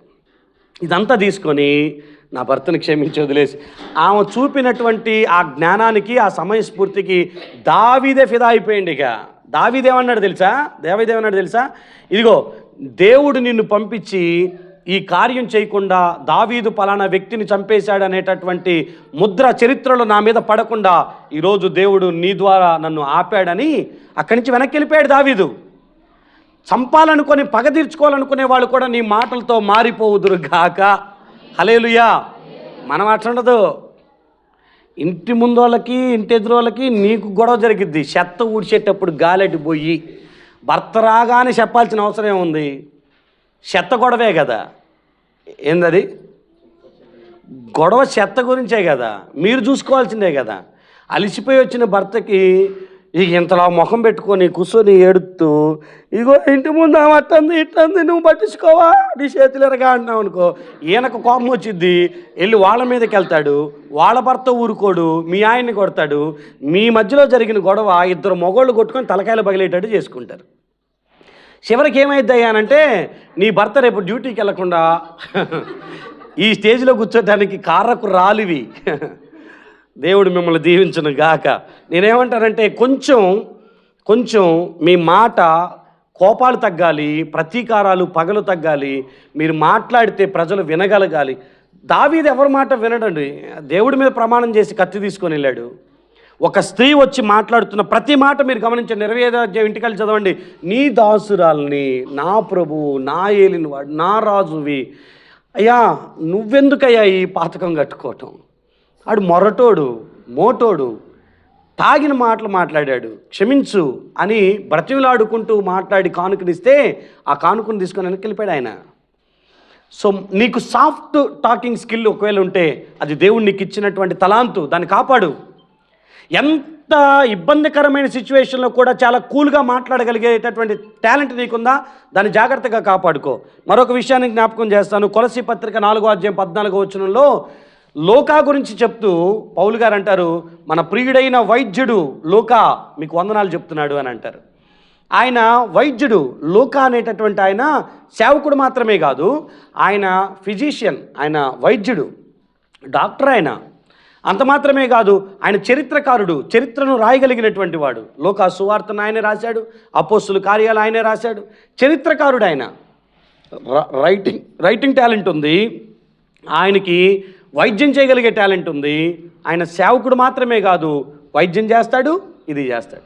మీకు ఏ టాలెంట్ ఉందండి? అసలు ఏ టాలెంట్ ఉంది మన దగ్గర? మీకు అపోస్తుల కార్యాలు 18వ అధ్యాయం 3వ వచనం చూస్తే పౌలు గారంట అపోస్తులుడు మాత్రమే కాదు, ధర్మశాస్త్రంలో జ్ఞానం కలిగిన వాడు మాత్రమే కాదు, ఇదిగో గమలీయేలు పాదాల దగ్గర చదువుకున్నవాడు మాత్రమే కాదు, అతని దగ్గర టెంట్ మేకర్గా కూడా ఆయన దగ్గర టాలెంట్ ఉంది. డేరాలు కుట్టే వృత్తి ఆయనకొచ్చు. ఒక ప్రొఫెషన్ ఉంది ఆయన దగ్గరికి. ఒకప్పుడు సేవ చేసేటటువంటి సేవకుల కంట గమలీయేలు దగ్గర ఎవరైనా వస్తే, ఆ యూనివర్సిటీలో ఎవరైనా వస్తే ఏదో ఒక చేతి పనిని నేర్పించే వాళ్ళంట, బ్రతుకు తెరువు కోసం. ఈ రోజుల్లో ఏ పాస్టర్కి ఏ పని రాదు, ప్రసంగం చేయటం తప్ప. లేకపోతే నేనేమంటున్నానంటే కొంచెం వెనక్కి వెళ్ళండి, ఒక 30-40 సంవత్సరాల క్రితం వెనక్కి వెళ్ళండి. సిఎస్ఐ మందిరాల దగ్గరికి మీరు వెళ్ళి తొంగి చూడండి. సేవకుడికి పాఠాలు చెప్పేటటువంటి పని ఇచ్చేవాళ్ళు గురువు గారు లాగా. అందుకే పంతుళ్ళు అని పిలుస్తారు. ఇప్పటికీ చాలా పల్లెటూరులో సిఎస్ఐ సంఘాల దగ్గరికి వెళ్తే పంతులు అని పిలుస్తారు. ఎందుకు? సాయంత్రం పూట బడి నడిపించేవాళ్ళు ఆ చర్చిలో. వాళ్ళ భార్యకి ఏం చెప్పించేవాళ్ళు? నర్సుగా ట్రైనింగ్ ఇచ్చేవాళ్ళు. ఇప్పుడు ఏ సిఎస్ఐ పాస్టర్ గారి దగ్గరికి వెళ్ళండి, వాళ్ళ భార్య ఆల్రెడీ నర్స్ అయి ఉంటుంది, ఈయన్ని పంతులని పిలిచేవాళ్ళు. ఈ రోజుల్లో పరిస్థితులకి ఆ రోజుల పరిస్థితులు తేడా ఉంది. మీ సంపాదన మీరే సంపాదిస్తూ దేవుని సేవ జరిగించడానికి వాళ్ళని ప్రిపేర్ చేసి పెట్టేవాళ్ళు. ఈ రోజుల పరిస్థితులు మారిపోయినాయి. కానీ తలాంతులు డేరాలు కుట్టేవాడు. కొరింథీ లాంటి పట్టణంలో ఆయన ఒక్క డేరా కుడితే చాలు, పెద్ద పెద్ద గొప్పవాళ్ళు నివసించేటటువంటి డేరాలవి. ఒక్క డేరా కుడితే 4 రోజులు సేవ చేయొచ్చు ఆయన. ఒక్క డేరా కొడితే 4 రోజులు ఆరాంసే కూర్చొని తినేంత డబ్బు సంపాదన ఆయన దగ్గర. నేను మీతో అంటున్నాను, పౌలు గారు డేరాలు కుట్టేటటువంటి టాలెంట్ ఆయన దగ్గర ఉంది. మీరు అదే అపోస్తుల కార్యాలు 18వ అధ్యాయం 26వ వచనం చూస్తే అకుల్లా ప్రిస్కిల్లాలు అనేటటువంటి వాళ్ళు ఉన్నారు. వాళ్ళు డేరాలు కుట్టేవాళ్ళు మాత్రమే కాదు. 2వ వచనం ప్రకారం 26వ వచనంలో అపోల్లో అనేటటువంటి అనర్గళంగా ప్రసంగించే వాక్యంలో ప్రవీణత కలిగినటువంటి వ్యక్తికి కూడా తెలియని విషయాలను విశదీకరంగా చెప్పగలిగేటటువంటి టీచింగ్ స్కిల్స్ ఉన్నటువంటి వ్యక్తులు ఆయన. అకుల ప్రిస్కిలాలు మంచిగా బోధించగలుగుతారండి, తెలియని విషయాన్ని టీచ్ చేయగలుగుతారు. ఎలాంటి వ్యక్తికి? లేఖనాల యందు ప్రవీణత కలిగినటువంటి, అనర్గళంగా ప్రీచింగ్ చేయగలిగిన వ్యక్తిని కూడా కూర్చోబెట్టి మాట్లాడుతున్నారంటే, అతడు అలాగే కూర్చొని విన్నాడంటే వాళ్ళ దగ్గర టీచింగ్ స్కిల్స్ అంత గొప్పగా ఉన్నాయని అర్థం. చాలా గొప్పగా వివరించగలుగుతారు, చాలా గొప్పగా బోధించగలుగుతారు. మార్కు సువార్త 6:3 యేసు ప్రభువును గురించి మాట్లాడుతూ ప్రజలు అంటారు, ఇతడు వడ్లవాడు కదా, వడ్లవాని కుమారుడు కదా. మీకు తెలుసా బైబిల్లో యేసు ప్రభువుతో యోసేపు ఎంతకాలం ఉన్నాడని రాయబడిందంటే 12వ ఏట వరకు యోసేపు మరియమ్మలు యేసు ప్రభువుని వెతుకుతున్నట్లుగా కనిపిస్తారు. కానీ ఆ తర్వాత యోసేపు చరిత్ర కనిపించదు మరియమ్మ గురించి తప్ప. చాలామంది చరిత్రకారులు ఏమంటారంటే చాలా టీనేజ్లో ఉన్నప్పుడే యేసు ప్రభు దగ్గర, అంటే యోసేపు చనిపోయారు, కుటుంబ బాధ్యత అంతా కూడా యేసు ప్రభు వారే తీసుకున్నారు అని. 30వ ఏట వచ్చేంతవరకు కార్పెంటర్ వర్క్ చేశాడు ఆయన, వడ్లవానిగా పనిచేశాడు ఆయన. ఇతడు వడ్లవాడు అన్నారు ఆయన్ని. అంటే యేసు ప్రభు దగ్గర కూడా ఒక తలాంత్ ఉంది భూమి మీద ఆయన సర్వైవ్ అవ్వటానికి. కార్పెంటర్ వర్క్ చేశాడు ఆయన, వాళ్ళ కుటుంబం మొత్తాన్ని దీంతోనే పోషించాడు. అంటే అమ్మని, తమ్ముళ్ళను, చెల్లి దీంతోనే పోషించాడు ఆయన. నేను మీతో ఇప్పుడు ఈ మాట అంటున్నాను, ఏ పని వచ్చమ్మా మీకు? ఏ తలాంత్ వచ్చు మీకు? కనీసం అల్లికలు వచ్చా? కుట్టు మిషన్ వచ్చా? ఒక వస్త్రం కొట్టగలిగే పరిస్థితి ఉందా? దోర్కా తబితా అనే అమ్మాయి చచ్చిపోయింది. చచ్చిపోతే మీరు రండి, అపోస్తుల కార్యాల దగ్గరికి మీరు రండి. మీరు 9వ అధ్యాయం 39వ వచనం దగ్గరికి రండి. పేతురు లేచి వారితో కూడా వెళ్ళి అక్కడికి చేరినప్పుడు వారు మేడగదిలోకి అతన్ని తీసుకుని వచ్చి విధవరాండ్రందరూ వచ్చి ఏడ్చుచూ దోర్కా తమతో కూడా ఉన్నప్పుడు కుట్టిన అంగీలను, వస్త్రములను చూపుచూ అతని ఎదుట నిలిచిరి. నేను అంటున్నాను, చచ్చిపోయిన మనిషి దగ్గరికి ఆమె కుట్టినటువంటి అంగీలు, వస్త్రాలు తీసుకొచ్చి చూపిస్తున్నారంట. అదేంటి విచిత్రం అని అంటే, అందరూ కుట్టే విధానానికి అంటే అయ్యో మాకేమేదో అన్నీ మాకు ఫ్రీగా కుట్టించిందని మాత్రమే కాదు, ఏమో కుట్టిన కుట్టు అల్లిక విధానం అది యూనిక్కిక. దోర్కా కుట్టిన వస్త్రాలను చనిపోయిన శవం దగ్గరికి వచ్చి చూపిస్తున్నారు. ఇది కుట్టిందేమే, ఇదిగో ఇది కుట్టిందేమే. ఇంత యూనిక్గా, ఇంత డిఫరెంట్గా ఈ విధంగా టైలరింగ్ చేయటం ఈమెకే సాధ్యం. అంత స్పెషాలిటీ ఈమె దగ్గర ఉంది. ఆమె బ్రతికిన తర్వాత 41లో చూడండి, అతడు ఆమెను చెయ్యి ఇచ్చి లేవనెత్తి పరిశుద్ధులను, విధవరాండ్రను పిలిచి ఆమెను సజీవురాలుగా వారికి అప్పగించాను. ఇగో ఇలాంటి టాలెంటెడ్, పోయింది చచ్చిపోయింది అనుకున్నారుగా, ఇగో మళ్ళీ మీకు ఇస్తున్నానని అప్పగించి వెళ్ళారు. ఆమెకి టైలరింగ్ చేసినా డిఫరెంట్గా చేశారు వాళ్ళు, వంట చేసినా డిఫరెంట్గా చేశారు వాళ్ళు సర్దినా డిఫరెంట్గానే ఉంది, బట్టలు మడతేసినా డిఫరెంట్గానే ఉంది, పిల్లల్ని పెంచినా డిఫరెంట్గానే పెంచారు. అరే మీకు ఏం వచ్చు అసలు? కళ్ళు మూసుకోండి ఒకసారి, అందరూ కళ్ళు మూసుకుందరు గాక యేసునామంలో. కళ్ళు మూసుకోండి ఒకసారి కళ్ళు మూసుకోండి. ఇప్పుడు నేను చెప్పింది చేయండి. మీకున్న టాలెంట్ ఏందక్క, మీకున్న తలాంత్ ఏంది చెల్లె, తమ్ముడా, అన్న, ఒకసారి ఆలోచన చేయి. ఒక్కసారి ఆలోచన చేయి. ఇంట్లో వస్తువులన్నీ పగలగొడతా, అది నా టాలెంట్ అని అనుకుంటే కళ్ళు మూసుకోండి. ఇక నేను చెప్తుంటా ఒకటొకటి, కళ్ళు మూసుకోండి. ఉద్యోగంలో జాయిన్ అయిన దగ్గర నుంచి ఇప్పటిదాకా స్టిల్ ఒక్కరోజు కూడా టైంకి వెళ్ళను, అది మన టాలెంట్. వ్యాపారం చేస్తే మోసం చేయకుండా వ్యాపారం ఏది చేయలే, అది నా టాలెంట్. కూర వండితే ఏ రోజు తిట్టించుకోకుండా ఒక్కరోజు కూర వండలా నేను, అది నా టాలెంట్. అంటే ఉప్పు ఎత్తే పసుపు వేయను, పసుపు ఎత్తే కారం వేయను, అది నా టాలెంట్. ఒక్కరోజు తిట్టించుకోకుండా భర్త దగ్గర జాగ్రత్తగా లేను, ఇది మన టాలెంట్. వచ్చిన సంపాదన ఏ రోజు నెల చివరి దాకా మెయింటైన్ చేయలేను, మళ్ళీ నెల చివరికి వచ్చేసరికి అప్పులు చేస్తా, ఇది నా టాలెంట్. ఇది మీ పరిస్థితి. ఏదన్నా ఒక టాలెంట్ గుర్తొచ్చిందా? గుర్తొస్తే అలాగే హోల్డ్ చేయండి. చెప్తా, రెండో విషయం చెప్తున్నా. మీకు గుర్తొచ్చినటువంటి ఆ టాలెంటు మీరు నేర్చుకున్నారా? మీకుగా అది అలవాటయిందా? మీరు నేర్చుకోకపోయినా, కొంతమంది అంటారు పక్క నుండి చూసి డ్రైవింగ్ నేర్చేసుకున్నా అన్న, చూస్తూనే టైలరింగ్ నేర్చుకున్నా, చూస్తూనే. ఇప్పుడు కళ్ళు తెరవండి ఒకసారి, అడగొచ్చు అంటే అడుగుతా. చెప్పండి మీ టాలెంట్ ఏందో చెప్పండి. వంట బాగా, మీరు వంట చేస్తే మిమ్మల్ని మెచ్చుకునే వాళ్ళు ఉన్నారా? బా ఏం చేసావు వంట, బా అమృతమే అన్న వాళ్ళు ఉన్నారా? చెప్పు ఎట్టుందో, బాగుంటే చెప్పేవాడుగా. మీకు అర్థం కావట్లే అది. చెప్పవేంది ఎట్టుందో అంటే బాగుంటే చెప్తారు, వాళ్ళే చెప్తారు బా అంటారు. మీరు ఎప్పుడైనా గుర్తుపెట్టుకోనండి, ఇంట్లో వాళ్ళు ప్రత్యేకంగా ఎప్పుడైనా నీ వంట గురించి పొగిడారనంటే దాని అర్థం ఇంకొకటి కూడా ఉంది, ఈ రోజే కరెక్ట్గా చేసామని అర్థం. 365 రోజుల్లో ఆ రోజు చాలా మిమ్మల్ని సరదాగా చెప్తున్నా కానీ కొన్ని మీరు వంట చేసినా మీరు ఏది చేసినా కనీసం మీ టాలెంట్ ఏందో తెలుసా, గుండీలు పగిలిపోకుండా ఎప్పుడైనా బట్టలు ఉతికారా? కనీసం ఉన్నదే 2-3 సొక్కాలు ఆయనకి, దానికి మళ్ళా ఏమంటారు గుండీలేనా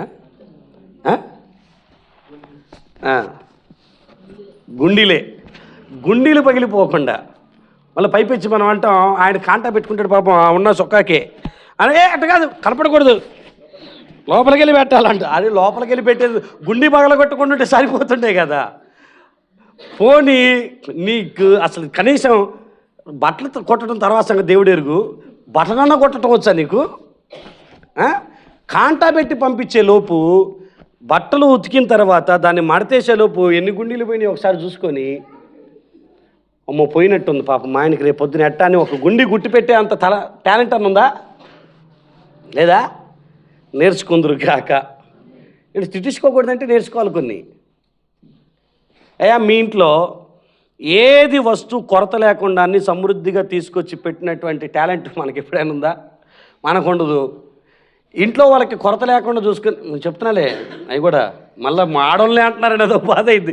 మేము కూడా కొన్ని ఆదాలు మమ్మల్ని మేము తిట్టుకుంటాంలే కానీ, ఉప్పు అయిపోయింది పప్పు అయిపోయింది అనగానే అప్పుడే అది అనకుండా రోజు ఏదైనా ఉంటుందా మగవాళ్ళకి? మీకు తెలియదు వీళ్ళు ఏమంటారంటే మేము తాగుతున్నామా నూనె అని అంటారు. నేనేమంటానంటే కొన్ని టాలెంట్స్ కొన్ని తలాంతులు మీ దగ్గర ఉన్నట్టుగా మీరు గుర్తించండి. నా దగ్గర ఏ టాలెంటు లేదంటే అబద్ధం. సామెతలు 16:4 యెహోవా భూమి మీద ప్రతి వస్తువును దాని పని నిమిత్తమే కలుగజేసాను అని రాసి ఉంటుంది. వస్తువునే పని నిమిత్తం కలుగజేసినప్పుడు మిమ్మల్ని ప్రత్యేకమైన ఉద్దేశాలతోనే తయారు చేస్తాం. మీకు తెలుసా, మీ ఫింగర్ ప్రింట్ ఇంకొకరితో మ్యాచ్ అవ్వదు, మీ నాలుక ముద్రలు ఇంకొకరితో మ్యాచ్ అవ్వదు, మీ కాళ్ళ ముద్రలు ఇంకొకరితో మ్యాచ్ అవ్వదు, మీ లోపల కంటి లోపల నైరిస్ ఇంకొకరితో మ్యాచ్ అవ్వదు, మీ డిఎన్ఏ ఇంకొకరితో మ్యాచ్ అవ్వదు. మీరు యూనిక్, మీ లాంటి వాళ్ళు భూమి మీద ఇంకొకరు లేరు. అదేంది 7 మంది ఉన్నారంటారా అంటారా? మనిషిని పోలిన మనుషులు ఎంతమంది ఉన్నారంట? రాజా ఎంతమంది ఉన్నారంట? నీకులాగా 7 ఉన్నారంట. నమ్మొచ్చా? ఒకవేళ 7 ఉంటే ఇప్పుడున్న టెక్నాలజీలో 7 ఇప్పటికే చూసేసి ఉంటాం మనం. ఛాన్సే లేదు. ముక్కు తేడా వచ్చిద్దో మూతి తేడా వచ్చిద్దో ఏదో ఒకటి జరిగిద్ది. అరే కడుపు నుంచి వచ్చినటువంటి కవల పిల్లలే ఒకలాగా లేరు, ఏదో ఒక తేడా ఉంటుంది. నేనేమంటానంటే నీకు దేవుడు ఏదో ఒక ప్రత్యేకమైన టాలెంట్ ఇచ్చాడు భూమి మీద, నీకు తప్ప ఇంకా అది ఎవరికి ఉండదు. అనుకుంటున్నామా నా మొద్దోడు పుట్టిండన్నా ఏం తెలియనోడు పుట్టాడు. ఐన్స్టీన్ అని కాళ్ళు పనిచేయవు, చేతులు పనిచేయవు, మెడ పనిచేయదు, నోరు పనిచేయదు, కూపు కరెక్ట్గా ఉండదు. ఆయన వీల్ చైర్లోనే కూర్చొని ఉంటాడు. ఇట్ట చచ్చిపోయేలోపు ఆయనకి ఇచ్చిన పేరేంటో తెలుసా? సైంటిస్ట్. ఏం పేరంటే ఆయన పేరు? Thomas Alva Edison. సరిగ్గా వినలేడు, సరిగ్గా చూడలేడు, మాట సరిగ్గా రాదు, తెలివి తక్కువ, ఎక్కువ మెమరీ ఉండదు అని టీచర్లు వీడికి చదువు చెప్పలేమని పంపించేశారు, ఫిజికల్లీ హ్యాండిక్యాప్ అని. అతను దాదాపుగా 1000కి పైగా కొత్త ఆవిష్కరణలు చేశాడు. వాళ్ళ బ్రెయిన్ని వాళ్ళు చచ్చిపోయిన తర్వాత వీళ్ళ బ్రెయిన్ని కోసి వీళ్ళకి ఎందుకు ఇంత జ్ఞానం ఉందని వాళ్ళ ఐక్యూ లెవెల్స్ చెక్ చేయడానికి వాళ్ళ బ్రెయిన్ని కోసి అన్ని పరిశోధనశాలలకు పంపించారు. అందరి బ్రెయిన్ తిరిగేటటువంటి విధానానికను వీళ్ళ బ్రెయిన్లో ఉండేటటువంటి సెల్స్ యొక్క మూకి చాలా తేడా ఉందంట. వీళ్ళ ఐక్యూ లెవెల్స్ చాలా టాప్లో. ఒకటి లోపం దేవుడు పెట్టిండనంటే ఇంక ఏదో ఒక గొప్ప ప్లస్ పాయింట్ని దేవుడు ఇస్తాడు. మీ పిల్లలకి ఒకటి లేదు అనంటే దేవుడు ఇంకేదో ప్రత్యేకత ఇచ్చాడని మనం అర్థం చేసుకొని వాళ్ళని ఆ దిశగా ట్రైన్ చేయటానికి మనం ప్రయత్నం చేయదుము గాక. హల్లెలూయా. సో ఎవరిని తక్కువ అంచనా వేయొద్దు. కాళ్ళు చేతులు పనిచేయని ఐన్స్టీన్నే ప్రపంచం గుర్తించేటట్లుగా మారితే, బుద్ధిమాన్యం కలిగినటువంటి థామస్ ఆల్వా ఎడిసన్నే ప్రపంచం గుర్తుండేటట్టు చేయగలిగితే మన పిల్లల్లో కూడా ఏదో ఒక గొప్ప యూనిక్ టాలెంట్ ఉంటుంది. దాన్ని మనం గుర్తించడానికి మనం ప్రయత్నం చేద్దాం. సరే, నేను ఇంకో మాట అంటున్నాను, స్కిల్స్ అనేవి యాక్సిడెంటల్ కాదంట, పర్పస్ఫుల్ అంట. గుర్తుపెట్టుకోనండి, తలాంత్ అనేది నీ గొంతు వింటే సంతోషపడతారు కొంతమంది మీ పాటలు పాడుతుంటే. దాని అర్థం ఏంటంటే అది యాక్సిడెంటల్గా వచ్చింది కాదు, దేవుడికి ఒక పర్పస్ ఉండి దేవుడు మీకు ఆ తలాంత్ ఇచ్చాడంట. నేను ఇంకో మాట చెప్తున్నాను, మనకి తలాంతులు ఉన్నప్పుడు వచ్చే పెద్ద నష్టం ఏంటనంటే సరే ఇది చూడండి, తలాంతు యొక్క గొప్పతనం చెప్తాను వినండి.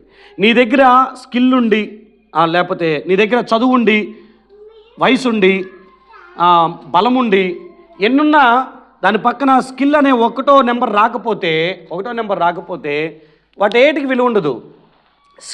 స్కిల్తో పాటు మిగతాయి ఉండాలి. స్కిల్ లేకుండా ఎన్నున్నా అవి ఒకరోజున జీరో అయిపోతాయి, గుర్తుపెట్టుకోనండి. స్కిల్ ఉన్న వాళ్ళకి పెద్ద ప్రమాదం ఏంటంటే తలాంతున్న ప్రతి ఒక్కడికి గర్వం కూడా ఉంటుంది, అంటే కొంచెం అతిశయం ఉంటుంది, ప్రౌడ్నెస్ వచ్చింది. నేనేమంటున్నానంటే ఇచ్చింది దేవుడు అని గుర్తించగలిగితే మనం నేనేమై ఉన్నానో అని దేవుని కృప అని ఒప్పుకోగలుగుతాం. ఆదికాండం 41:16 మీరు చూస్తే, ఇదిగో రాజు అంటాడు, నువ్వు కల వింటే దాని భావాన్ని చెప్పగలుగుతావంట కదా, అందుకే పిలిపించానంటే యోసేపు అంటాడు, అది నా వలన కాదు, దేవుడే ఫరోకు క్షేమకరమైన ఉత్తరం ఇచ్చునని ఫరోతో చెప్పాను. అయ్యా అది నాకు సంబంధించింది కాదు, దేవుడు నాకు అది దేవుడే బయలుపరిచే విషయం, దేవుడు వలనే అయ్యే విషయం. తన ఘనతను కూడా దేవుడికి ఆపాదించటం అనేది ఆయనకే సొంతం. పౌలు దగ్గరికి వచ్చా అంటే పౌలు అంటాడు, నేను ఏమై ఉన్నానో అది కేవలం దేవుని కృపయ్యి ఉన్నాను అని అంటారు. ఎప్పుడైతే మీ దగ్గర టాలెంట్ ఉంటుందో టాలెంట్తో పాటు హంబుల్ ఉండాలి, తగ్గింపు ఉండాలి, వినయం ఉండాలి. అప్పుడు అది పరిమళ వాసనగా అందరికీ చేర్చబడుతుంది. నేను ఇంకో మాట జ్ఞాపకం చేస్తున్నాను, ఈ 3 గుర్తుపెట్టుకోనండి. ఇదిగో ఇది గుర్తుపెట్టుకోండి, డిస్కవర్, డెవలప్, డెడికేషన్. ఈ 3 గుర్తుపెట్టుకోండి చెప్తాను. తలాంతుని గుర్తించటం, తలాంతుని వృద్ధిపరుచుకోవటం, తలాంతుని దేవుని కొరకు అర్పించటం, ఈ 3 పనులు మనం చేయాలి క్రైస్తవులుగా. తలాంత్ ఏంటో డిస్కవర్ చేయండి, గుర్తించండి. నా తలాంత్ ఏంటనేది గుర్తించండి. ఎలా తెలిసిద్దన్నా నాకు అని అంటే 2 పద్ధతులు. ఒకటి, నీ తలాంతు నీకే తెలుస్తూ ఉంటుంది. కొన్నిసార్లు నీ తలాంతు నీకే తెలిసిద్ది. నువ్వు చేసే పనిలో రిజల్ట్ వచ్చిద్ది, నువ్వు చేసే పనిలో సంతోషం వచ్చిద్ది, నీ పనికి నిన్ను నువ్వే అప్రిషియేట్ చేసుకోవాలనిపించిద్ది. అది నీ తలాంతు, అది నువ్వు గుర్తించాలి. ఒకవేళ అంటే కొంతమంది చూడండి, వాళ్ళకి పెన్ను పేపర్ దొరికితే చాలు ఏదో ఒక బొమ్మ వేసేస్తారాడా, గోడ కనపడితే చాలు ఏదో ఒక బొమ్మ వేసేస్తారు వాళ్ళాడ. మీ తలుపులు నాశనం చేసేది, మీ ఇల్లు నాశనం చేసేది, మీ గోడలు నాశనం చేసేది వాళ్ళే. మీరు అనుకుంటున్నారు రోజు తిడతానే ఉంటారు ఆ గోడ చూసినప్పుడల్లా, తలుపు చూసినప్పుడల్లా. మీరు గుర్తుపెట్టుకోండి, తలుపుల మీద గోడల మీద కాదు నాయనా, ఇగో దీని మీద రే అని వాళ్ళకి డ్రాయింగ్ మీద ఇంట్రెస్ట్ ఉంటే దాని మీదకి మలపటానికి ప్రయత్నం చేయాలి. నేనేమంటానంటే కొన్నిసార్లు మనకే అర్థమైద్ది ఇది నా టాలెంట్ అని. రెండోది, ఒకవేళ నీకు అర్థం కాలేదనుకోండి, రెండో విషయం ఏంటో తెలుసా, ఇతరులకు తెలిసిద్ది నీ దగ్గర ఉన్న టాలెంట్ ఏంటో ఇతరులకు తెలిసిద్ది. వాళ్ళు చెప్తారు అప్పుడప్పుడు, ఒక పాట పాడవా, నీ గొంతు బాగుంటుంది, ఓ పాట పాడవా అంటారు. నువ్వు చెప్పవా, బాగుంటుంది, నువ్వు నిలబడు అని ముందు నుంచో పెడతారు. ఈ టైంలో నువ్వు డ్యాన్స్ చేయవా, ఈ టైంలో నువ్వు ఉండవా, నువ్వు మాట్లాడవా, పని అవుతుంది. నీకే తెలియకుండా కొంతమంది నిన్ను ముందు నుంచో పెట్టడానికి ప్రయత్నం చేస్తారు, నిన్ను పొగట్టడం ప్రారంభిస్తారు. అలాంటప్పుడు గుర్తుపెట్టుకో, ఇది నా టాలెంటు అని. అప్పుడప్పుడు కొంతమంది మీ దగ్గరికి వచ్చి, ఎందుకో నీతో మాట్లాడితే ప్రాణం చాలా తేలిక అనిపించింది, అందుకే నీకు ఫోన్ చేస్తా, అందుకే నీతో మాట్లాడతా, అందుకే నేను వెతుక్కుంటూ వస్తా. బంధువులు ఉంటారు, స్నేహితులు ఉంటారు, అందరు ఉంటారు, కానీ నీ దగ్గరికే వస్తారు వాళ్ళు 4 మాటలు విని ఉపశమనం పొందటానికి. అంటే నువ్వు మాట్లాడితే ఎదుటివాడి యొక్క గాయాలు మాన్పబడతాయి, అంత మంచి మాటలు ఉంటాయి నీ దగ్గర. అది నీ టాలెంట్, అది నువ్వు గుర్తించకపోతే ఎట్లా? భూమి మీద ఎంతోమంది ఉండగా నీ దగ్గరికే వచ్చి కొబ్బరి నూనె తీసుకొస్తారు, ప్రార్థన చేయవా అని. మనమేం ఆలోచిస్తామంటే, మాకంత సీన్ లేదులే కానీ మా పాస్టర్ గారికి ఫోన్ చేస్తాను కానీ ఫోన్ చేసి, పాస్టర్ గారికి ఒకసారి ప్రార్థన చేయని అంటాం. వాళ్ళు నీ దగ్గరికి ఎందుకు వచ్చారంటే, ఆల్రెడీ ఒకసారి నీ దగ్గరికి వచ్చి ప్రార్థన చేయించుకుంటే వాళ్ళకి ఏదో మంచి జరిగి ఉంటుంది, స్వస్థత పొంది ఉంటారు, అందుకే వెతుక్కుంటూ మరలా నీ దగ్గరికి వస్తారు. అప్పుడు మనం అర్థం చేసుకోవాలి, ఇది నా టాలెంట్, దేవుడు నాకు ఇచ్చిన వరం అని. ఏముంది, కొబ్బరి నూనె కూడా ప్రార్థన చేయలేరా? చేస్తాంగానన్నా మనోళ్ళకు ఒక బాధ, ఆమె వచ్చిద్దా, ఆమెకు ప్రార్థన చేస్తానా, ఆమెకు వదిలిద్ది, నాకు పట్టిద్ది. అందుకే నేను ప్రార్థన చెయ్య. నాకు ఏందో అర్థం కాదు. వాళ్ళు నీరసంగా వస్తారు, ప్రార్థన చేస్తే వాళ్ళు బలం పొందుకుంటారు, వాళ్ళు వెళ్ళిన తర్వాత నేను నీరసం అయిపోతాను అంటారు. నేను అంటాను, వాళ్ళ నీరసం పోయేటట్టు నువ్వు ప్రార్థన చేసినప్పుడు నీకు నీరసం వచ్చి నా ప్రార్థన చేసుకుంటే పోతుందా? పోదా? కంప్లైంట్లు ఇవ్వడానికి రెడీ. దేవుడు నీకు ఇచ్చిన తలాంతది, స్వస్థత వరం, అది దాన్ని యూజ్ చేయి. అలా కాదు అని అంటే కష్టం. ఇతరులు చెప్తారు నీ టాలెంట్ని, దాన్ని గుర్తించు. రెండోది, దాన్ని డెవలప్ చేయాలి. ఎలా డెవలప్ చేయాలి? 1 తిమోతి 4:7 ముసలమ్మ ముచ్చట్లను విసర్జించి దేవభక్తి విషయంలో సాధకం చేయి అని ఉంటుంది. పెద్దల హస్త నిక్షేపణ ద్వారా కలిగినటువంటి వరాలను నిర్లక్ష్యం చేయకుండా వాటిని అభివృద్ధి పరుస్తూ నలుగురికి తేటగా కనపడేటట్లుగా వాటిని మనస్కరించము, వాటి యందు సాధకం చేయము అని రాసి ఉంటుంది. నేనేమంటున్నంటే, ప్రాక్టీస్ అనేది స్కిల్ డెవలప్ అవటానికి కారణమైంది. ప్రాక్టీస్ చేయటం ద్వారా తలాంతులు వృద్ధి చెందుతాయి. మత్తయి సువార్త 25 ఒకటికి 2, ఒకటికి 4, ఒకటికి 1 ఇస్తే తలాంతులు యూజ్ చేయటానికి, డెవలప్ చేయటానికి దేవుడిస్తాడు తప్ప భూమిలో కప్పిపెట్టడానికి కాదు. అమ్మ, మీ దగ్గర ఉన్న టాలెంట్లని యూజ్ చేయండి. మీరు ఇచ్చే సలహాలు చాలా బాగుంటాయి, మీరు పాడే పాట బాగుంటుంది. ఎవరొకళ్ళు మీకు చెప్పాలి. నేను దేవుడిని నమ్ముకున్న కొత్తలో సినిమా పాటలు తప్ప ఒక్క దేవుడి పాట వచ్చేది కాదు, నేను ఆలోచించినా వచ్చేది కాదు. ఎంత దారుణం అంటే, సండే స్కూల్లో అందరూ దేవుడి పాటలు పాడుతుంటే వెనకాల ఏదో సినిమా పాట వస్తుంటే దానికి హమ్మింగ్ చేసే అంత దౌర్భాగ్యంగా ఉండేవాడిని. ఒక్క దేవుడి పాట వచ్చేది కాదు. నేను చాలామంది పాడు ఒక్కసారన్నా పాడు అని అంటే నేను అప్పుడు కండిషన్లు పెట్టా. యూత్ మీటింగ్లో డాబా మీద జరిగేటప్పుడు నేను అన్నా, అందరు కిందకి వెళ్ళిపోయి మైక్ ఆన్ చేసి మీరు అందరు కిందకి వెళ్ళిపోతే అంటే భయం, పాడతానో లేదో అని అనేటటువంటి విధానం. ఒక్క పాట నేర్చుకున్నా, ఆరాధింతు నిన్ను దేవా అని ఒక పాట నేర్చుకొని అందరు కిందకి వెళ్ళిపోమంటే చివరికి వాళ్ళందరూ కిందకి వెళ్ళిపోతే పైన ఒక్కడనే ఉండి ఎవరో రానప్పుడు కళ్ళు మూసుకొని అటు తిరిగి పాట పాడాను. అది పుంగిల్లో నుంచి ఆ పేట అంతా వెళ్ళేది. పాట అయిపోయిన తర్వాత పైకి వచ్చి నన్ను అప్రిషియేట్ చేయడం మొదలుపెట్టారు. చాలా బాగా పాడావు, నువ్వేనా పాడింది, చాలా బాగుంది అని అంటే ఇక అంతే. ఆ ఒక్కరోజు నన్ను ఎంకరేజ్ చేయటాన్ని బట్టి నాకు అనిపించింది, ఓహో నేను పాడితే నలుగురు వింటారేమో అని అనుకొని ఇక ఆ రోజు నుంచి పాడటం స్టార్ట్ చేశాను. నేనంటాను, నీ తలాంతుని ఎవరో గుర్తిస్తారు, ఎవరో గుర్తించి చెప్తారు. మొట్టమొదటి ఆల్బమ్ చేసేటప్పుడు నేను పాడాలన్న ఆలోచన కూడా లేదు. సుమనన్న దగ్గరికి వెళ్ళి, అన్న పాటలు పాడాలన్నా, నా దగ్గర కొన్ని పాటలు రాశానన్నా అని అంటే, సరే ఇంటికి రా అన్నాడు. ఇంటికి వెళ్ళిన తర్వాత అన్న ముందు కూర్చున్నాను. ఆ హాల్లో కూర్చొని నేను పాట పాడుతుంటే అన్న వింటున్నాడు. వీటిల్లో ఏ పాట పాడాలో ఆయన నిర్ణయించుకోవాలని 6-7 పాటలు పాడి వినిపించా. విడువని దేవుడా అని పాట పాడుతూ శ్రమలలో ఆనంద గీతం పాట పాడుతుండంటే ఆ పాటలు అన్న వింటున్నాడు, కళ్ళు మూసుకొని అని అంటున్నాడు. ఈలోపు వదినమ్మ లోపల నుంచి పరిగెత్తుకుంటూ వచ్చింది. పాడింది నువ్వేనా జాషువా అంటే నేనే. నీ గొంతు చాలా బాగుంది జాషువా, నువ్వు కూడా పాడు క్యాసెట్లో అని. అప్పుడు దాకా లేని ఆలోచన ఎవరో వచ్చి పెడితే, ఓహో మనం వాడినా కూడా ఇతరులకు ఇష్టంగా ఉంటుందేమో అని అనుకొని ఫస్ట్ టైం ధైర్యం చేసాం. అన్న పాడి వెళ్ళిపోయిన తర్వాత నెక్స్ట్ మనం పాడటానికి. నీ టాలెంట్ని ఇంకొకరు గుర్తిస్తారు, వాళ్ళు నీతో చెప్తారు. వాళ్ళు చెప్పినప్పుడు దాన్ని గట్టిగా పట్టుకొని మీరు ముందుకెళ్లాల్సిందిగా మిమ్మల్ని కోరుతూ ఉన్నాను. అదేవిధంగా దాన్ని డెవలప్ చేసిన తర్వాత ప్రాక్టీస్ చేయండి, లేదా నేర్చుకోనండి. లెర్నింగ్ లేదా డిసిప్లిన్గా ఉండండి, దాని విషయంలో క్రమశిక్షణగా నేర్చుకోనండి. చివరికి దాన్ని దేవుడికి డెడికేట్ చేయండి. అంటే ఈ తలాంతు నాకు ఇచ్చింది నేను బ్రతకటంతో పాటు ఇదిగో దేవుని పని కూడా జరగటం కోసం అని అనుకుంటే ఆ పనిని దేవుని యొక్క మందిరంలో అమలు చేయటానికి మీరు ప్రయత్నం చేయటానికి మీరు ఇష్టపడండి. సో చివరిగా ఒక మాట జ్ఞాపకం చేస్తున్నాను. స్కిల్ మాత్రం ఉండి హార్డ్ వర్క్ లేకపోతే అది వ్యర్థమైపోతుంది నా ప్రియదేవుని బిడ్డ. స్కిల్తో పాటు హార్డ్ వర్క్ ఉంచాలి, అప్పుడు డెవలప్ అవుతాం. స్కిల్ అండ్ హార్డ్ వర్క్ ఎవరికైతే ఉంటుందో మనకే తెలియకుండా గౌరవము, సంపాదనతో పాటు గర్వం కూడా వచ్చేస్తుంది. కాబట్టి స్కిల్, హార్డ్ వర్క్తో పాటు ప్లస్ దేవుణ్ణి పెట్టండి.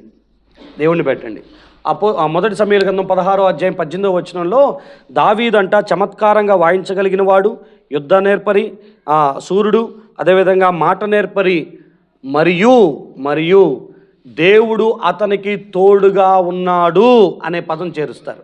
ఇన్ని టాలెంట్స్ ఉన్నాయి, ఇవన్నీ ఒక బాక్స్లో పెడితే ప్లస్ ఇది కాక దేవుడు అతనికి తోడుగా ఉన్నాడు అని చెప్తారు. నీ తలాంతులకి దేవుడు తోడై ఉంటే ఇంపాక్ట్ బయటకు వచ్చింది నా ప్రియమైన బిడ్డ. దేవుడు గొప్పగా నిన్ను వాడుకోవటానికి ఇష్టపడతారు.